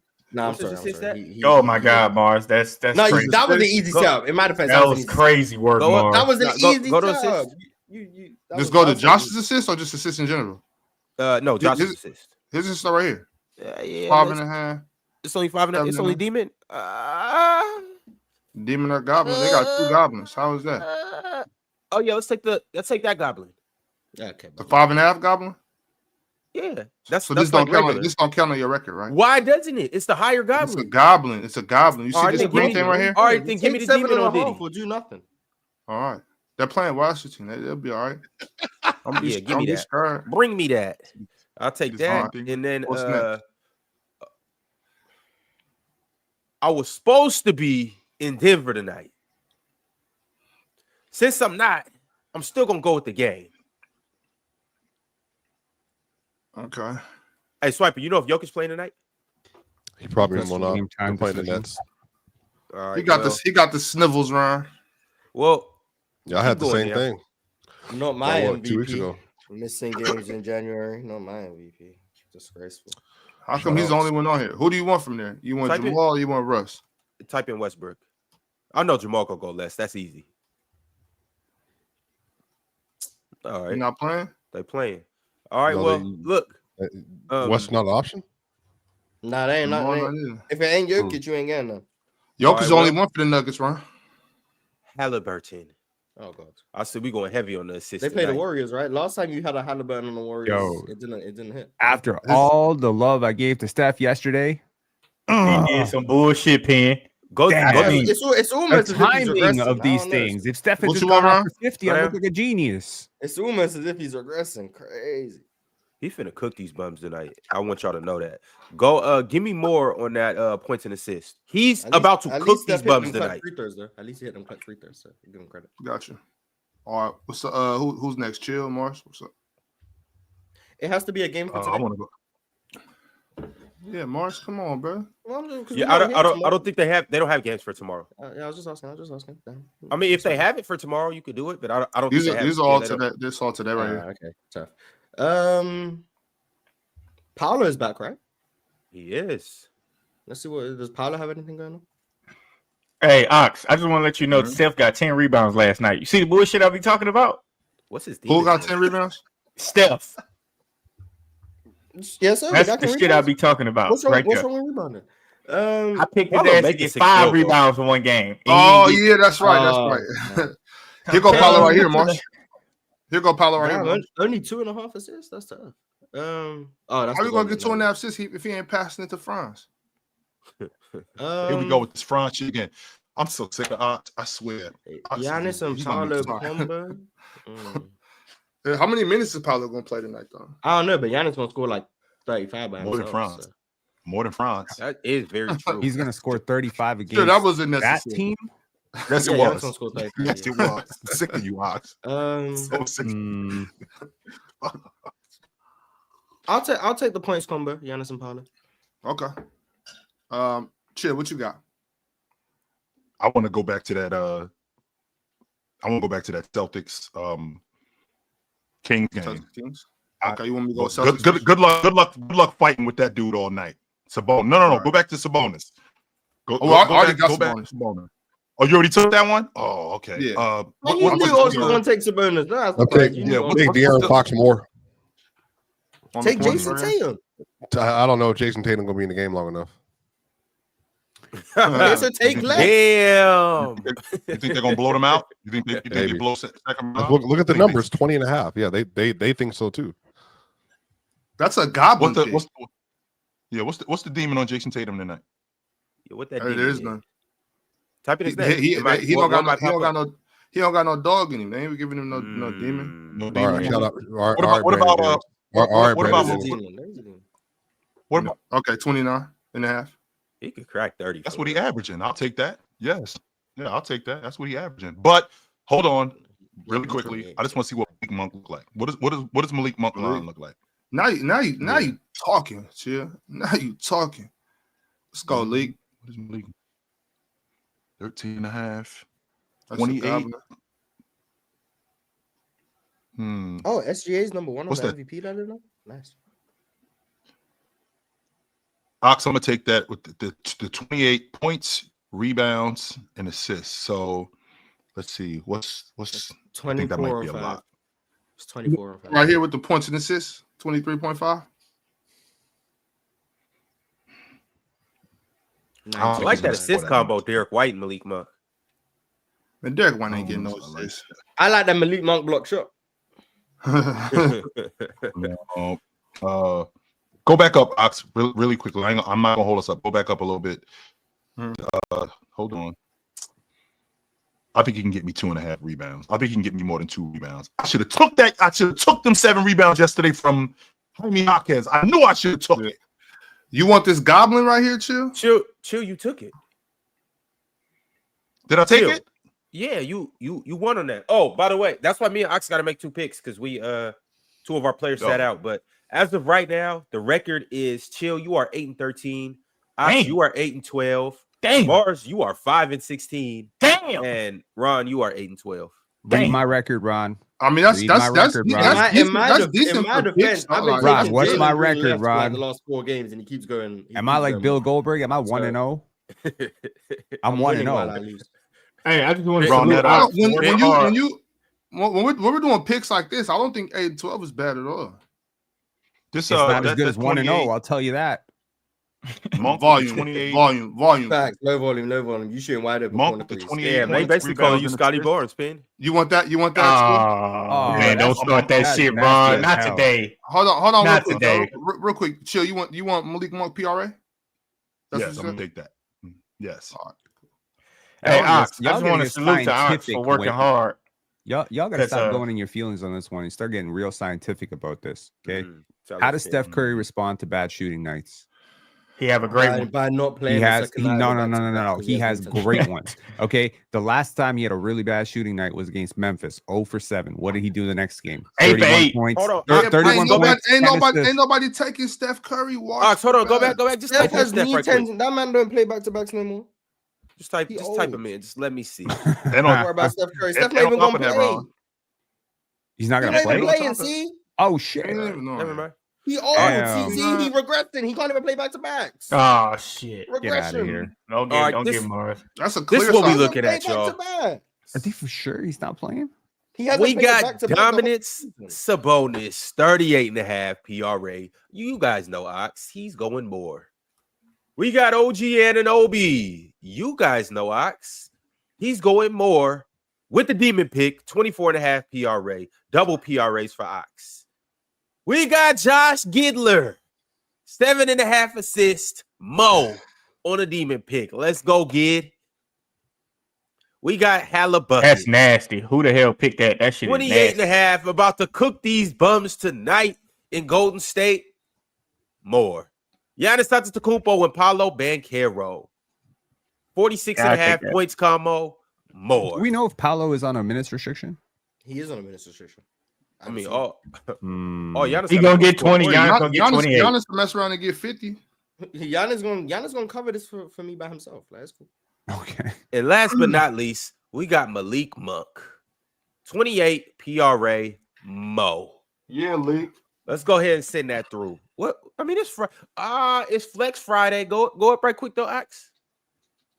It's Flex Friday, and in case y'all don't know what that is, essentially that means you can flex on them and win your cash back up to $5. So happy Flex Friday! In case you aren't tapped in, now you are. We gonna click that flex option, and it allows us basically just a little more flexibility with our pick.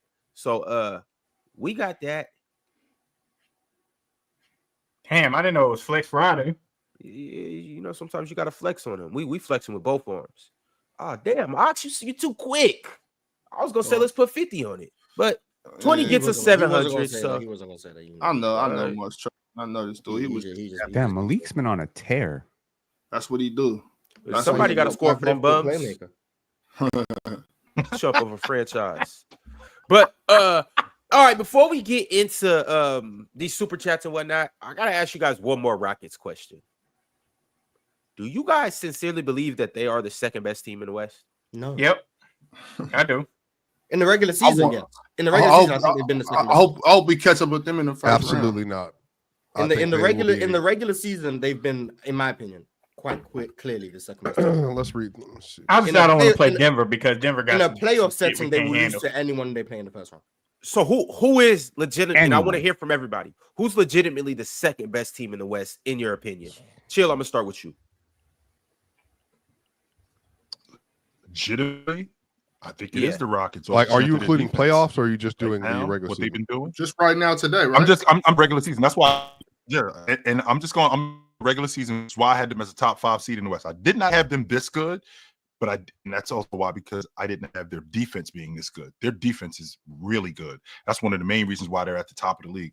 And their offense has gotten a lot better throughout the course of the season. It's been inconsistent, but it's gotten a lot better throughout the course of the season. And Jalen Green is playing really well right now. I do think that they are the second best team in the Western Conference right now. Now, when we get to the playoffs, we can have a different conversation about that. But as of right now, yes, I think they're the second best team in the Western Conference. What? Swiper, who you got as the second best team in the Western Conference? Like just currently right now, but just play alone. However you want to interpret it, it's up for your opinion. Whatever team that you think is the second best team in the West. Just That's up- explain your interpretation. Well, all things put together, I think it's Dallas. Respectfully, Hell no, Slapper. Just say what you want to say. I am saying what Denver! I want to say. I'm talking about regular season. I think Dallas is the argument for the second best team. I can see that, Swiper. I can see We that. talking about fully healthy. Yeah. So are we of course. talking? Well, you can interpret it how you want to, right? But Interpret it however you want to interpret it. I'm looking at it as of like right now, what's happening today, right now, injuries and everything included. If it's not the Rockets, which I'm comfortable saying it is the Rockets right now, as of everything is right now. I am. But if it's not the Rockets, I would have to go with the team with the longest winning streak in the West. Who's playing the best right now? Who's playing the best today? And that would have to be the Sacramento Kings. Shout out to the Kings. Man.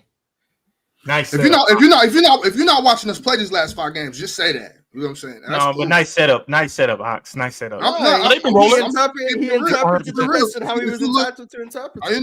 It's just my interpretation, right? And my interpretation is who's playing the best right now today, and who has the longest winning streak in the West will be the Kings. Keep going. You know what I'm saying? Who's balling? It will be DeMar DeRozan. They balling. Malik Monk, he balling. Keon Ellis, he balling. You know what I'm saying? So that's just Trey Lyles, he balling. Like I'm putting it out there. You know what I mean? And I mean, it's not like we're not 3 games behind Denver. So why is Denver the benchmark? All I was gonna say is this: for my second team in the West, I'm gonna say it's Denver. I'm gonna say for me, my second team is Denver, bro. Like, I just feel like come playoff time, I think you have an argument. I just think now. I mean, now, Jordan, why? I just feel like the Rockets being the second best team, we don't have enough. I don't think a lot of teams have enough to stop Denver in the playoffs. Just being dead ass. Like, you just not gonna stop Jokic. They have the role players. I know y'all want to talk about Jamal Murray being on some bro in the playoffs. He's not gonna play like that. If Michael Porter Jr. is still there after the All-Star break. Russell Westbrook playing the way he playing, Aaron Gordon. I just don't think people have enough to beat Denver in a 7-game series, unless it's a team like the Lakers, and the Lakers stink right now, but they have I don't know, that they just got the 2 guys I think that can beat them. But I don't think nobody else can beat them. I think the Lakers have the worst chance among any of those teams that you just mentioned. Of all the teams, Wiper. I don't think so. Right there. Well, Jordan, you got to wake up. Jordan, you got to wake up. The Lakers have had a chance against Denver for 3 years. It's just 3 years. No, but I don't think nobody else. If you're the Lakers, you don't want nothing to do with Denver. Nothing. You don't want nothing. They won't say that. They won't say that publicly. They absolutely will say that. I didn't say that they want to do with them. I'm just saying with the Mavericks being hurt, and I don't think they're gonna. It's gonna be hard for them to get their chemistry back. I'm saying in the playoffs, I think the only team that has a chance to beat Denver is not the Oklahoma City Thunder. They're just not gonna be able to beat them. Not the Rockets. Who else? Memphis. Not the Thunder can beat the Nuggets. The Mavericks. Wait, so no, then you think Denver's the best team in the West, not the second best team in the West. Yes, that's what it sounds like to me. So who's the second best team? That was the question. Who's the second best team? Wait. Hold on. Gave it to the Thunder. So that's Jordan, let me get you away from Swiper. The question was who's the second best team? Kool-Aid. Let me get you all the way away from Swiper. You go up to that top right corner, Swiper. You stay down there. And I want you to legitimately tell me. No. Once again, I'm gonna ask you. You social distancing them? Yes. Okay. Who is the best team in the Western Conference? If I had to pick, and I say that I think that a team I think is gonna come out, Denver, bro. Like I just think Denver is going to be a complete team come playoff time. So who's the say what y'all want to say, bro? Who's the second best? So with that being said, they got Russ over there.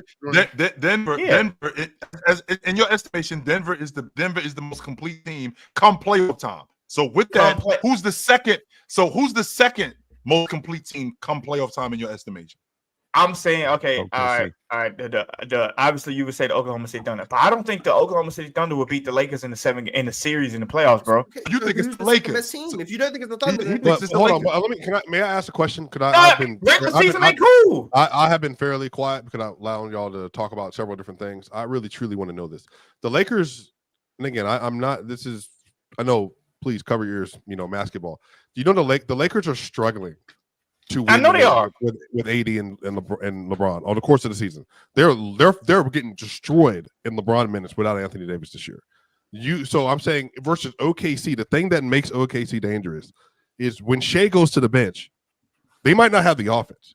Their defense is hellacious. Like how many times LeBron and then Shea has one of the most unstoppable offensive arsenals in the NBA this year. And he had a great series, by the way, versus the Mavs. I'm tired of people acting like he didn't have a great series versus the Mavs.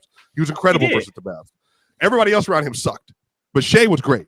So I'm trying to understand, like, what would the Lakers do if they're constantly? Because you saw what game was it, Jordan? The Lakers just played and they lost to The Hornets. to the Mavericks. They lost to the Mavericks. Oh, They put that was the Austin Hornets, Reeves. too. They put Austin Reeves in pick and roll the entire second half, and they couldn't do a thing to stop it. Imagine what Shai Gilgeous-Alexander and Isaiah Hartenstein are going to do. I hear you. But all I'm saying is in the playoffs, that shit sound good until Anthony Davis and LeBron James decide y'all little young joints ain't just about to beat me, bro. Like we seen the Lakers go on a run like this and they lost to Denver. We seen them stink and lose to Denver. Jordan, now that doesn't sound scientific. It doesn't sound very basketball-y, but it it's don't have fact, to. though. But it's a fact because that happens. That is a real thing. LeBron and AD could just decide. You know what? I'm tired of this. Y'all not ready, bro. Unless it's Denver. And do that. So are the Lakers seen them stink and do it. Are the Lakers with the Darvin second Ham best team in the West? Are the Lakers the second best? That's what it sounds like. That's what it sounds like to me. No, but that's what it sounds like to me. But look, come playoff time, Jordan. I'm talking about come playoff time. And I'm asking my marbles in time, this big ass the basket, and they got Lakers on it, and they got the Nuggets on it. And I'm saying them two will kick damn near every team in the West ass. That's what I'm saying. So come playoff time, the Lakers are the second best team in the West. I'll tell you this right now: if the OKC Thunder face the Los Angeles Lakers in the playoffs, I will bet every penny I own. Don't do that. Plus, I don't even bet. But I'm just saying. Oh yeah, don't do that. I would. That OKC beats them. Like right. unquestionably, OKC is whooping that man. Team. Whooping that team. I think at this point, OKC will get them. Last year, I was on the opposite side. Last year, I was thinking the opposite. Like if the Lakers can get a hold of OKC, they beating them. This year, I'm not so sure, but the trade deadline hasn't come yet, and I do know. You know what's gonna happen at that trade deadline. If I know Brian, I know he's gonna pull trade. something out of his hat. You know what I'm saying? Yeah. Oh, they're gonna make another one, Swiper. They're gonna make another one, and then somebody gonna get cut, and then they're gonna sign them, and all of a sudden, LeBron gonna go 0 dark 30, and then he's already gone 0 dark 30. He's playing amazing. No, he didn't go 0 dark 30. Yeah, he only left for like 2-3 days and came back because they were talking about Bronny. It's been over 2 weeks now. He's been playing great. But look, Brian coming back. He cutting off Twitter, all that. So basically, Jordan, what you're saying is functionally is that as long as the Lakers don't see Denver, they can make a run. Yeah, but they're not getting through Denver. Denver just gonna kick their ass like they always do. I don't think nobody gonna get through Denver, to be honest with you. Like, and I've been saying this when the Denver Nuggets were struggling. I'm like, bro, they just have the guys that when they're gelling, when you give them time, they got a machine. And that shit gonna work. Dallas got something for Denver. I'm not even kidding. I would take Houston over the Lakers in a playoff series. The Lakers would beat the Rockets. The Lakers would beat LeBron versus Dylan Brooks and Jalen Green and Fred VanVleet. I'm taking LeBron every day of the week. Yeah, but you're not talking about the best players on the Rockets. You're talking about some of the worst players on the Rockets. I'm talking about the best players on the Rockets. What's Albert Sengun doing in that matchup versus Anthony Davis? Anthony Davis. That's what I'm saying. Anthony Davis. That's what I'm saying. And if the Thunder today went into the playoffs with just Hartenstein, bro. AD is gonna show y'all versus what there's levels to this. Yeah, I'm not gonna lie to you, bro. You ain't been. I'm not. Let me not say I don't. Because I hate when people say that. I think that you're underestimating how good Isaiah Hartenstein has been. I'm not underestimating me. I just know it's times where guys Cadillac, and then it's times where somebody just say it's levels, bro. I was playing with you, bro. It's levels. And AD got that switch. Do you think Chet's back by April? Or is he? Are we still even if he is back by April? Like, do you know how hard of a stretch it will be to like imagine Chet the same type of player missing all his time, and he gets to warm up versus Rui Hachimura? Sign me up. And see, Jordan, this is what they was trying to sell me that Chet. He comes back like a month before the playoffs, and they just gonna be rolling. No, man. I'm like, no, with a bad hip, with a recovering hip. Man, when LeBron got a bad hip too. LeBron got a bad hip too. He 40. Not the way he did that. Not the way he did that slam. Yeah, how much y'all thinking about coaching when you're talking about all these playoff matchups? How much y'all thinking about everything? Respect JJ Redick? I don't give a shit about JJ Redick. I'm talking about Ime Udoka. You don't trust a dude with that type of experience against JJ Redick? Yeah, but it's not even about that. It's just about the players. I agree with you, Penn, but sometimes it comes down to you got to have the guys, bro. And bro, LeBron, like I was watching the Lakers versus the Rockets the other day, right? And the Rockets was beating the hell out the Lakers. It was like 24-point game, and LeBron was just coasting. He didn't start pressing, and then next thing you know, the switch turned. Now the Lakers ended up losing the game, but the switch turned, and it was like, yep. Hey, the All-Pro team came out for the NFL. Chill. So, no, I agree that LeBron is going to be much, much better in a playoff series where he can just dial into his matchup and he can get really, really granular about the game. And there's no back-to-back. So it's going to help, playoffs almost always help the more experienced team and the older team. Tends to be the regular season tends to favor younger teams. Right. So I understand all of that.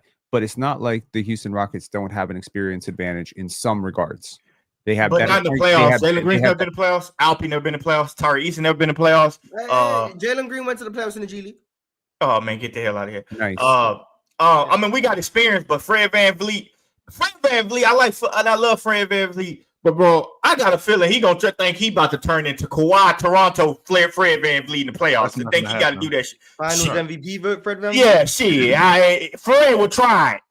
I think Dylan he gonna piss Mars off. Mars gonna be on PC talking about, man, I hate Fred VanVleet. Watch, he gonna try. He gonna think I'm a playoff veteran. You guys never been before.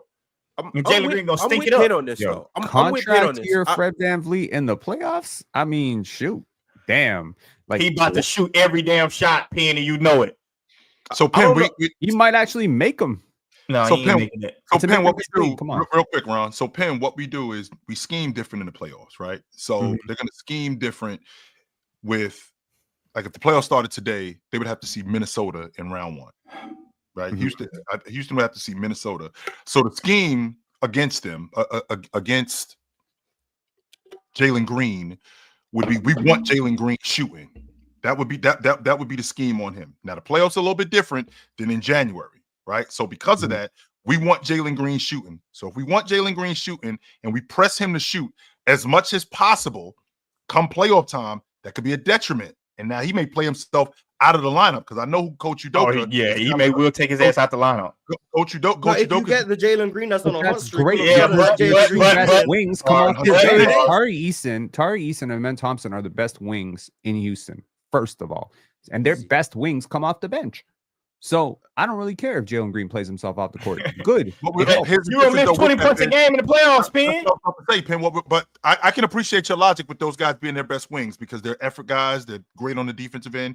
And even though Tari Eason is coming back from injury, he's still great. However, that's still 20 a game that's coming out of the lineup. Okay, but hang on. How are we going to make that up? It's not. We can't just make that up that way, though. Chill. Like, I mean, look, man. At the end of the day, I look at players who are low efficiency, high turnover, consistently giving up transition play to the other team. I look at players who give up a lot on the defensive end. So when you score 20 and you give up 20, what's the net differential? 0. Sure. So I don't care. So in the end, the difference between Jalen Green and Amen Thompson is this. With Jalen Green, I'm going to lose 120, 108. With Amen Thompson, I'm going to win 99, 94. You know what I mean? That's maybe not in the playoffs, though. I do understand. What if a man get 5 fouls, 6 fouls in the playoffs? I do categorize Jalen a bit wrong, but yeah, and on top of that, they're playing together though. I feel like I might be a little bit higher on Amen Thompson than maybe most people, but like I think that this is the type of player who's going to really dial up in the playoffs and be one of those guys where I don't think the first time he shows up in the playoffs is going to be, oh shit, that's who he is. I think he's going to be the type of guy who's going to have like a 22 rebound, 10 assists, 14 point type of game, and he's just going to change the complexion of the game. Like I feel like he's the type of athlete who can do stuff that other people can't. And time and time again, when I see the greatest playoff risers, they tend to be the players with the greatest separation advantages as athletes, right? So again, LeBron in the playoffs, no surprise. Great player. Why? Because none of his advantages go away. Jalen Green, that's a total dice. You know, it's rolling the dice in the playoffs. I have no idea what kind of advantages he's going to be able to create. But I look at a player like Amen Thompson, and I think Amen Thompson versus Jalen Williams, in theory, should be a massive favor for Jalen Williams. But I think in the playoffs, it might be pretty close. I feel like he could get there defensively. I'm just way higher on him. And Alperen Şengün, again, like Şengün, I think I have no idea. His decision making sometimes, the turnovers, it's concerning. Sometimes he processes the game and it's just like turnover.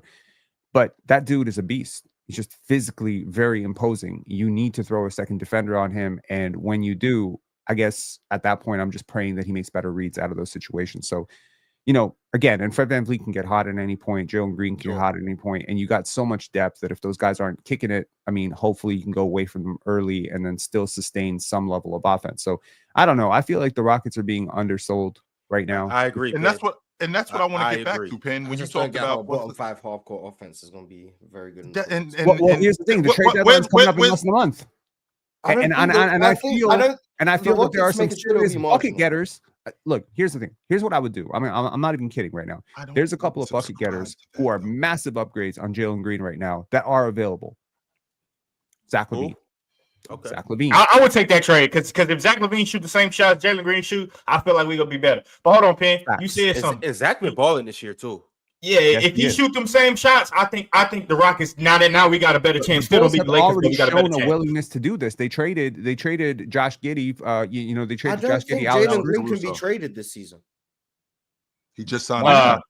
His contract. I think he can. I think he can because he got drafted by the Rockets, and once you extend, I think you can do that. If you own the bird rights, I think you can go over and trade him. I think you can do that. Even if he might be able to. Because I once again I don't know the rules. So if he is, I'll say let's say he can. Jalen Green's making $9 million. Zach LaVine's making 40. Like his contract hasn't kicked in yet. So either way, it's either we can't trade him this year by rules of he just signed an extension, or he's not making the money that makes him tradable. So either way, the Rockets are stuck with Jalen Green. However you want to say. All right. What about Dylan Brooks plus Jones? So if that's true, so now we got to stick with this. So now we got to stick with this roster that we have, right? Because Penn, for all intents and purposes, I can't see the Rockets making any major moves. I think that they're going to stick with what they have. Why you just not? You're so close, and you have this $43 million expiring contract from Fred VanVleet that you could easily trade into something. You got picks, and you got to maybe we trade Fred VanVleet. Exactly. Got a lot of young assets too. No, we need Fred VanVleet. Jabari. No, we can pick up a point guard. They got assets. They're gonna trade. Cam Whitmore is disappointing me because that's pissing me off. The way his attitude has been. Like, dude, one thing about the NBA, they gonna teach your ass something, bro. You keep having this attitude and these pressers, like doing what you doing, your ass gonna be playing out the league, bro. And it's gonna be a shame because, bro, you don't need to act like that. Period. Like that's one thing that they don't like is you act himself in trouble. He might. You see his body language, Joe? Yes. Like you getting yourself in trouble. It looks to me like he's over being in Houston. Like I should be playing more, and the fact that I'm playing here and I'm you don't play good every time. But then he goes out there and starts attacking 1-on-4 in transition again. Yeah. What's wrong with you, bro? Like, what's wrong? Your ass gonna be out the league with that attitude, bro. I've seen the number 1 picks get out the league like that too. So. Hey, do what you may. But hold on, Penn. You said something about Amin Thompson, and I was like, I'm high on Amin Thompson. I told y'all I made the comparison that Amin Thompson reminded me of Ron Artest when he was with the Bulls. Like that. Jordan, that comparison doesn't impress us. Somebody else up here said that because somebody else up here said he's what? Chill, Magic Johnson? Oh hell no. That was crazy as hell. It was Magic Johnson, right? No, Mars. No way you said that. No way you said that, Mars. But I'm saying. This is what I'm saying. I first of all, I said that pre-draft. He's not a point guard, so I was wrong. But so who is he now? Scottie Pippen is attainable. No, I think better off Ron Artest. They kind of similar. Ron Artest wasn't as athletic, but coming into the league, raw. But raw talent. I think came in raw. Nah, the last time I was a little bit more skilled than both of them. The last time I seen an athlete like Amin Thompson, honestly, Michael Jordan. But I'm not talking about just athletic standpoint. I'm talking about defense, the toughness, the style of play. That got Ron Artest written all over. And if Amin Thompson can get to Ron Artest, the Rockets got a Ron Artest. Man, like Pippen to me. But yeah, I'm not gonna lie. I think he's a little better than Ron Artest at this stage. Bro, I don't think so. But Ron Artest was good as hell. Ron Artest. You the lowest of the Amin Thompson up here. You hating? No, I'm not. No. Ron Artest. I'm high on Ron Artest, bro. I was a Ron Artest fan before he turned to Metal War Peace. But I was like, bro, Ron Artest was really damn good with the Pacers, bro. Like really damn good. But he was in his mid-20s when he was with the Pacers. Right, he wasn't a kid. But with that being said, Yes, but what was he with the Bulls? But that's what he's all right. That's what I have him at. I have him across between that was the two guys that I said. I said Scottie Pippen and Metta World Peace. But Penn, back to your point when you were talking about this Rockets team, where is the separator? Because like you said, to give up 20, to score 20 and to give up 20. I've seen that in the playoffs plenty of times where guys cancel each other out. So if you have the leading scorer on the Rockets who gives you 26, and then let's say that they go up against Minnesota and Ant gives you 27. Okay, those two guys are canceling each other out. Where is the separator now on this crew? What's going to be the difference in both what's going to be the difference between the Rockets and Minnesota? Where are we going to have the separator? Is it going to be the rebounding? Is it going to be the defense? Because I already know that defensively, Houston is better than Minnesota. Sure, I get that. But who's going to be able to capitalize more on the other team's mistakes? You're talking about separation between individual matchups. So you're saying Melo gives 27, LeBron gives 28, so it's not that big a deal. That's not what I'm talking about. I'm talking about a player who's so defensively oriented and so special defensively that he just changes the outcome of the offense for the other team. Because Amen Thompson, pretty much, if I'm an opposing coach offensively, or if I'm an opposing point guard and Amen Thompson's on the left side of the floor, I'm pretty much running my offense on the right side of the floor. I just don't want to run my offense through him. So I don't want to run basically. Like he's right. In the playoffs, they're gonna attack him because he's young, bro. You're gonna see a lot of his. But I want you to keep going on defense. Come out. I want to know where you're going with this. I guess what I'm saying is because I believe that he's that special a defender. I believe that the offense on the other side would be less efficient. You would be forced to go away from things. I think he can make your star uncomfortable to the point where instead of shooting 58%, maybe your star shoots 52%. That lowers the outcome of the game, and so you don't have to score as much to beat them. It's like the old Larry Brown Pistons. We're gonna win, but we're gonna win ugly. We're gonna win those games 94-81. That's the type of game we want to win, right? It's like those Jeff Van Gundy Knicks. I mean, you're from Jersey, right? Yes, sir. Okay, so I grew up in Jersey and New York and stuff, so I remember those Knicks, and those were a big part of my childhood.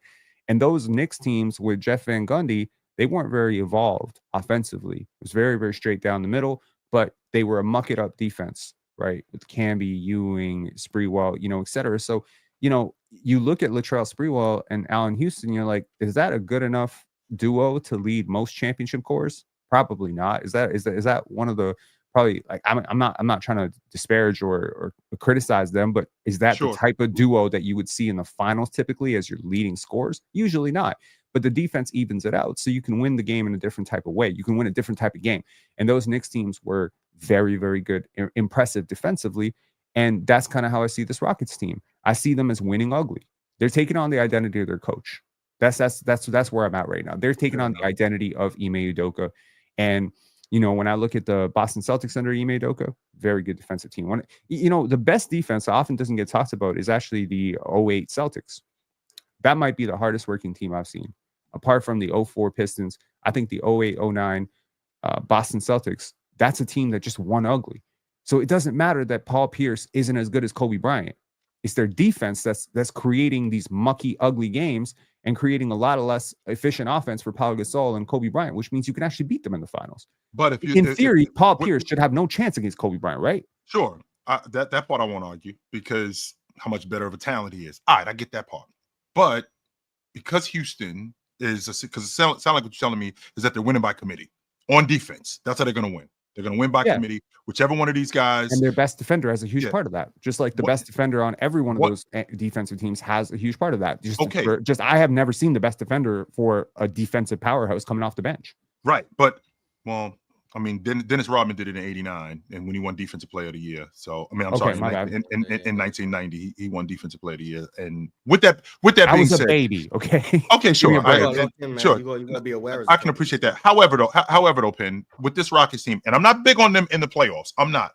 I think what I'm arguing is this team with Jalen Green, with the way he's playing right now, I don't expect him to play like that in the playoffs. However, if I am able to get that from him, that means that whether they play Minnesota in the first round, Anthony Edwards is going to have to do that to cancel out his production.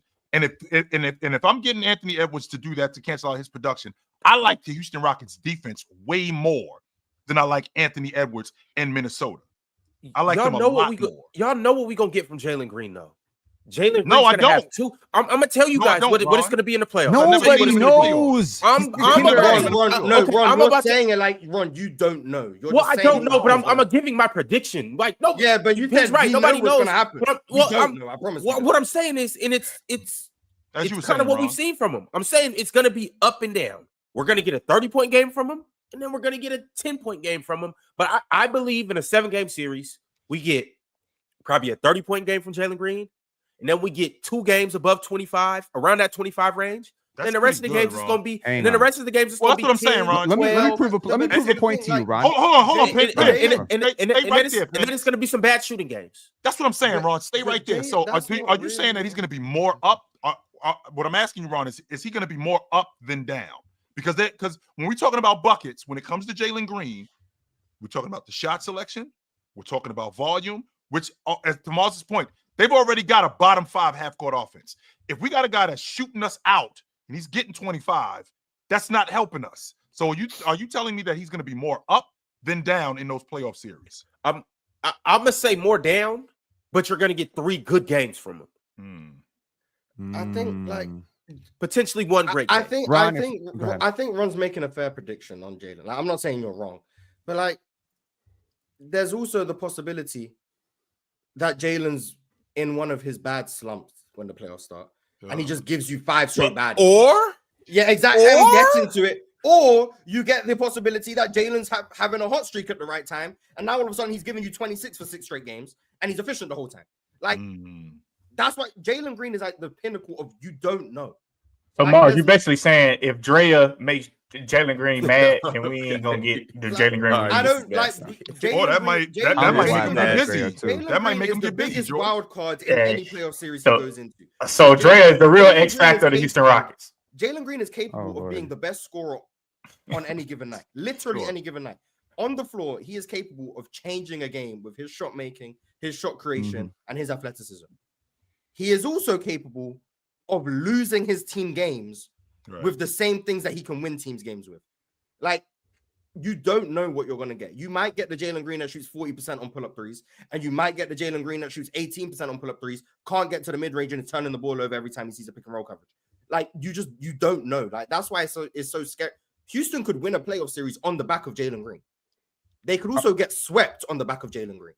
Like, it's not about Jalen Green, it's about Drea. She might take the knees from the young man. But this is the ultimate feast or famine player. Look, if I told you that Jalen Green averaged 30 points per game for an entire series, I don't think that sounds crazy at all to me. It doesn't. If I told you he shot 44% from 3 during those 30 points, that doesn't sound crazy to me either. It doesn't. I don't think they lose. But if I told you he averaged 11 points per game and got benched in the fourth quarter 3 times, and the Rockets got swept 0-4, that doesn't sound crazy either. It doesn't. So it's the ultimate feast or famine player. Look, I like to go with what do I know for sure. Okay, what do I know for sure? I know a man is going to be a beast defensively in the playoffs. I know a man is going to be a beast on the glass in the playoffs. I know a man is going to be a smart, connective passer in the playoffs. I know a man is probably going to win his matchup in the playoffs. I know the Houston Rockets bench is probably going to outperform the opposing team's bench in the playoffs unless the opposing team's bench gets really hot. So those are the things that I know. I know Fred VanVleet is going to have some questionable shot selection, and Jalen Green's going to have some questionable shot selection, and Dylan Brooks is going to have some questionable shot selection. I also know that Ime Udoka is probably going to outcoach the other coach. These are things that I know. I know Alperen Sengun is going to be a monster on the offensive glass. These are things that I know. And one of the things that I know for sure is that I don't know what I know. I don't know anything about what Jalen Green is going to do in the playoffs. That's one of those things that I know for sure. I have no idea. So yeah, he is an X factor. I don't know if you want to live with it, if you want to go with something that's a little bit more predictable, like a Zach LaVine. That's what I'm saying. All right, y'all. I'm running a poll right now. Will Jalen Green produce in the playoffs? Y'all get over there and vote. As of right now, 60% of you guys are saying no. But get over there and vote on that poll. Like the video, subscribe, become a member. If you are on Twitter, get your ass over to YouTube. Subscribe and like the video. And if you're on YouTube and you're not following us on Twitter, get over there and follow us on Twitter. And then if you're following... X. It's Twitter, man. And if you're not following Swipe a Cam, that's what it is on Twitter. Everybody knows my dad is. Yeah, well, if you're not following him, good. Don't do it. No, I still want to know go follow Swipe personally. Burners? Oh, you didn't. I almost put a hit out for you the other day. I was gonna offer some Monopoly money to find all your burners. No, someone found one of my burners. I know For real? that. Yeah, You got burners? Yeah, I got like Yes. I got Hey, you know 3 active burners. You know who we on Twitter. dealing with? Yeah, I got Who we three, got I got burners? 3 active burners on Twitter. So just going around. One All right, special. y'all. Really for. I got some super chats though, so let's go ahead and get into these. Drip Bayless said, between all the players to never win, who would be the easiest to start a franchise and maximize their career to win multiple championships? My choice is Melo, pre-2012 draft. So I guess he's talking about all the players that didn't win a championship prior to 2012. Who would you build a championship team around? So that takes the guys like Chris Paul and James Harden off the table. No, they. Oh, They- pre-2012 draft. Okay, my 'cause it's fault. I thought like they would. I thought okay. It's I'm before bad. 2012, Okay. prior to 2012. So anyone who was drafted before 2012 who hasn't won a championship. I don't think he was saying before 2012. I think he was just saying his choice is Melo pre-2012 draft. Yeah, but I think he wants us to answer the question, but like he doesn't What want is to the be like 2012 draft? I don't think he wants us to be like Wemby. Right. You know what I'm saying? Exactly. Gotcha. Yeah. Pre-2012 Okay, draft. okay.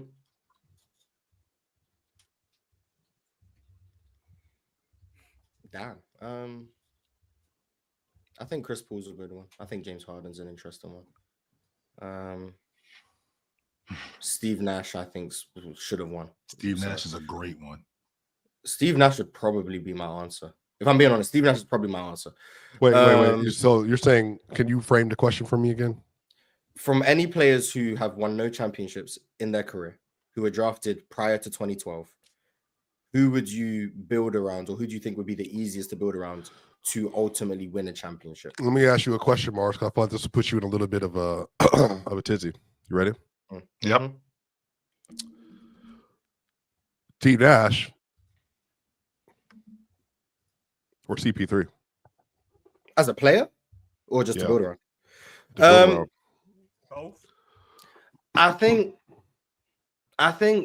with Steve Nash, I think the offensive upside is higher, but then you also got to counterbalance with the defensive hunting that would occur. I think Chris Paul has less flaws, but I think the ceiling with Steve Nash is ultimately still higher. And also, Do you think Nash is when you think 04 about to- building for championships, you got to factor in injuries and health, and Chris Paul's more liable to get hurt. I don't know why I did that. Do Nice. you think Nash's 04-06 runs better than CP3's like that 8-10 era? I think peak Steve Nash is better than peak Chris Paul. I think Chris Paul sustains a level of excellence for longer than Steve Nash did. And I think his years outside of his excellence were also more valuable, like more impactful in general. So I think like in the longevity sense, I got Chris Paul. But at the absolute apex of both of them, I got Steve Nash. And I think when I start factoring in winning a championship, you need to be healthy. And Chris Paul was less reliable in that department. Whereas Steve Nash, I could rely on to be there pretty consistently in the playoffs. They both performed very well in the playoffs, contrary to popular belief, which is a weird like stigma on both of them that they didn't seem to perform in the playoffs when both of them were really, really good in the playoffs. So yeah, I would probably pick Steve Nash. And a sneaky one, not saying I would pick them, but just a sneaky like honorable mention. I think building around Reggie Miller is actually quite easy, if I'm being honest. I think It'd be a building great around- second option. I think building around Reggie Miller is very easy. And then you look at like how much of a playoff riser he was, how valuable his off-ball movement was in a time when people didn't really recognize how valuable off-ball movement and all of those things were. I think Reggie Miller would be quite easy to build around as well. But Steve Nash is probably my pick off the top of my head. I mean, the player that everybody knows I would pick if I could build around them and put a proper championship team around them at their apex is Melo. Like, I think Melo could have won one too. Oh, the answer probably is number 32. No. That's what I was going to say. I was going to say Malone. Yeah, I'm not going I was to gonna say rate him Malone. from memory. No, if I'm I'm being honest. surprised. I'm surprised you. you didn't say Elgin Baylor. That was my second one. That was the second guy I was going to say. I was going to say Malone, and I was going to say Elgin Baylor. One, the pick and dive and the pick and pop league that we live in today. That's Malone's game, and how fast the game is today. The transition play that Malone is. It's almost elementary to build around a player like him, as good as he is, and And Elgin Baylor, I mean, that's to Swiper's point. I mean, Elgin Baylor, the one-on-one bucket getter that he is, and the wing player that he is, yeah, he'd be great to build around. 100%. Who you got, Pen? There's so many good names that have not been even broached or talked about. Allen Iverson is one of them, certainly. I don't think it's necessarily easy to build around Allen Iverson because you need a lot of defense and you need a lot of, catch and shoot type of finisher type of guys. But I think AI was very underrated as a playmaker for others. Tracy McGrady also, weirdly enough, comes in there, but he never got out of the first round. But Tracy McGrady is hella talented. Vince Carter, I think, deserves some love in this conversation as well. I think early Vince Carter was like a very good player. Later on, settled into more of a role player, but I thought he was very, very good. But if I had to pick one, another name that just does not come up enough in these conversations, Chris Webber. Very easy player to build around. And honestly, between Chris Webber and Karl Malone, I know that Malone probably gets the accolades and probably, but I love Chris's passing. Chris's playmaking just makes other people better. I feel like if the refs don't job the Sacramento Kings, he probably won a championship. So it's like, I don't know. I could replicate that. There ain't no way I'm taking Steve Nash over Chris Webber. So can I not make the same refs argument for Steve Nash? You said you wouldn't take Steve Nash over Chris Webber? Yeah, based on that argument you just made for Chris Webber, not as a career swiper, just as in terms of what's easiest to build around. Because Chris Webber was a good defender. What's wrong with career? Chris Webber was a dog. Could I not make the same argument that if it weren't for refs intervention, Steve Nash could have a championship? Do you really think it was the refs? I don't think so. Yes. No. I think I can make the argument if that's what I'm saying. I think we can make the argument the same way we can make the argument for Chris Webber. I think we can make the argument. I also would make the argument for James Harden in that same regards. Oh man, boy! I think if we're gonna if that's the argument for Chris Webber, I think that mic argument sound muffled. I don't know what you did with it, but it might sound different. Yeah, so the refs argument, I think that's a valid argument for Chris Webber. 0-2, I think is a very valid and I think they would have beat the Nets.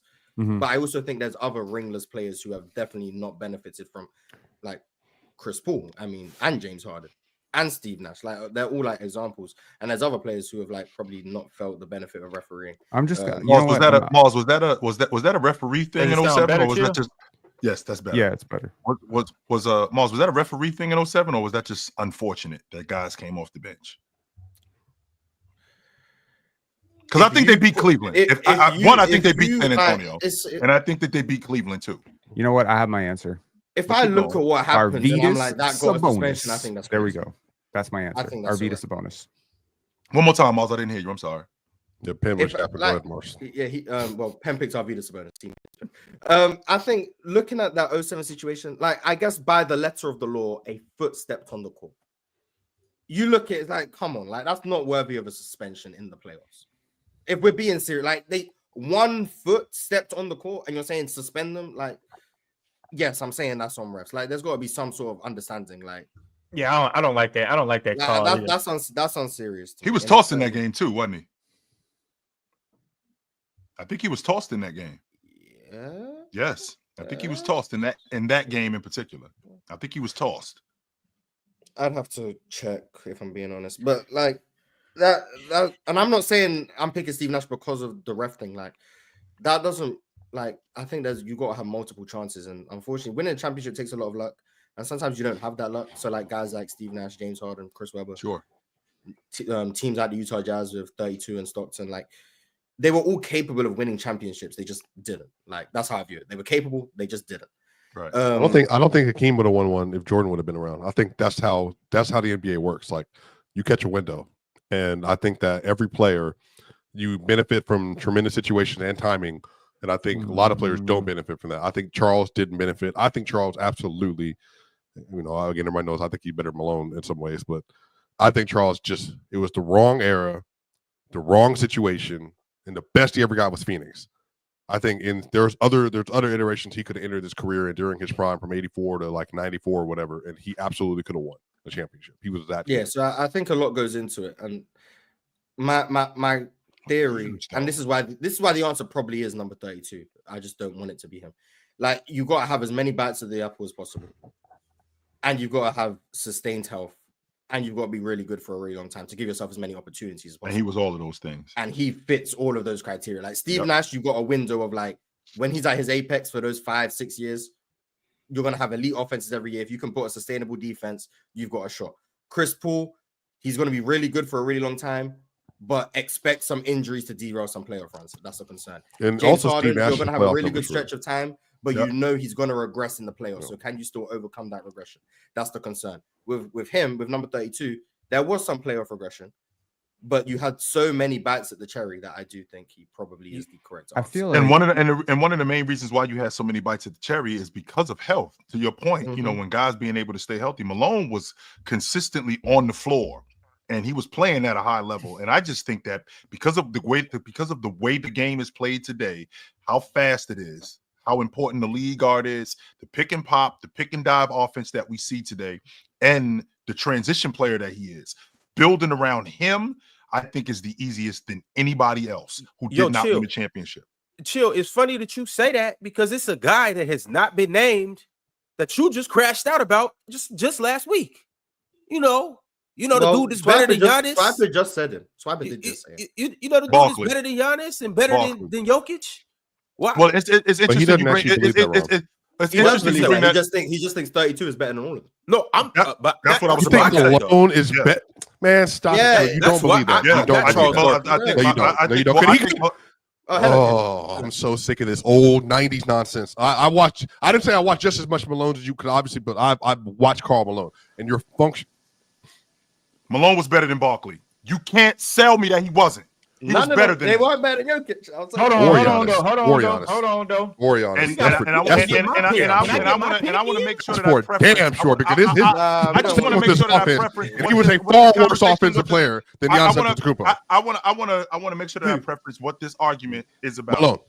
I want to make sure that I preference. We discussed. No, that's not true. What I He's want a to make worse offensive player than him. I don't. This was about a specific stretch. This wasn't about Barkley being better than Giannis all time. This wasn't about Malone. This was not about that. This was about 90, 89 to 94, right? That's what you said? That's all. That 93. That's all this was about. Period. So, and peaceful. It is. You said Barkley played against Tim Duncan. Interesting. That wasn't from 89 to 93. I'm trying to I remember. feel like what- y'all skipped over the forgot my obvious point. answer, which is clearly Arvydas Sabonis. I'm not kidding. Facts. Well, if he I just don't came hate into that. the league, Arvydas is Nope, I fantastic. don't. And I mean, like, look, when I was thinking Joker. about this question for real, I was thinking about why don't players win a ring? Part of it is luck. You just enter the league at the wrong time. You run into the wrong team. You get injured at the wrong time. Okay. Part of it is size. Some of these players are really small. Steve Nash, a little bit small. Allen Iverson, Chris Paul. There's some size issues. Some of it is defense. Some of these players just did not play very good defense. And then when I was thinking about Charles Barkley, I was like, damn, I cannot forget the defense. And defense wins championships, right? That is it. So honestly, one of the players, had he not won with Detroit, that would be on my mind right now would be Rasheed Wallace. Because that's a player that, I mean, granted, not quite the level of talent that some of these other players are, but that's a dude that's very easy to build around for a championship core. And that's why I'm thinking Arvydas Sabonis. Arvydas Sabonis because he played very, very well in the playoffs. He's battling up against Shaq. He was the one guy that I thought really just went blow for blow with him, even though Shaq won the advantage. I think that's partially because Arvydas was old, but a young Arvydas shooting jumpers, making those passes. Arvydas did everything that gets you wins. I guarantee you, if he comes into the league in his prime, he's at like 11 box plus minus and then super efficient. Just basically what we're seeing with Jokic without all the criticism of, he doesn't play defense because Arvydas defended. So I just feel like, I know this has become a bit of a sore topic with me because Lo and I went back and forth about Arvydas Sabonis.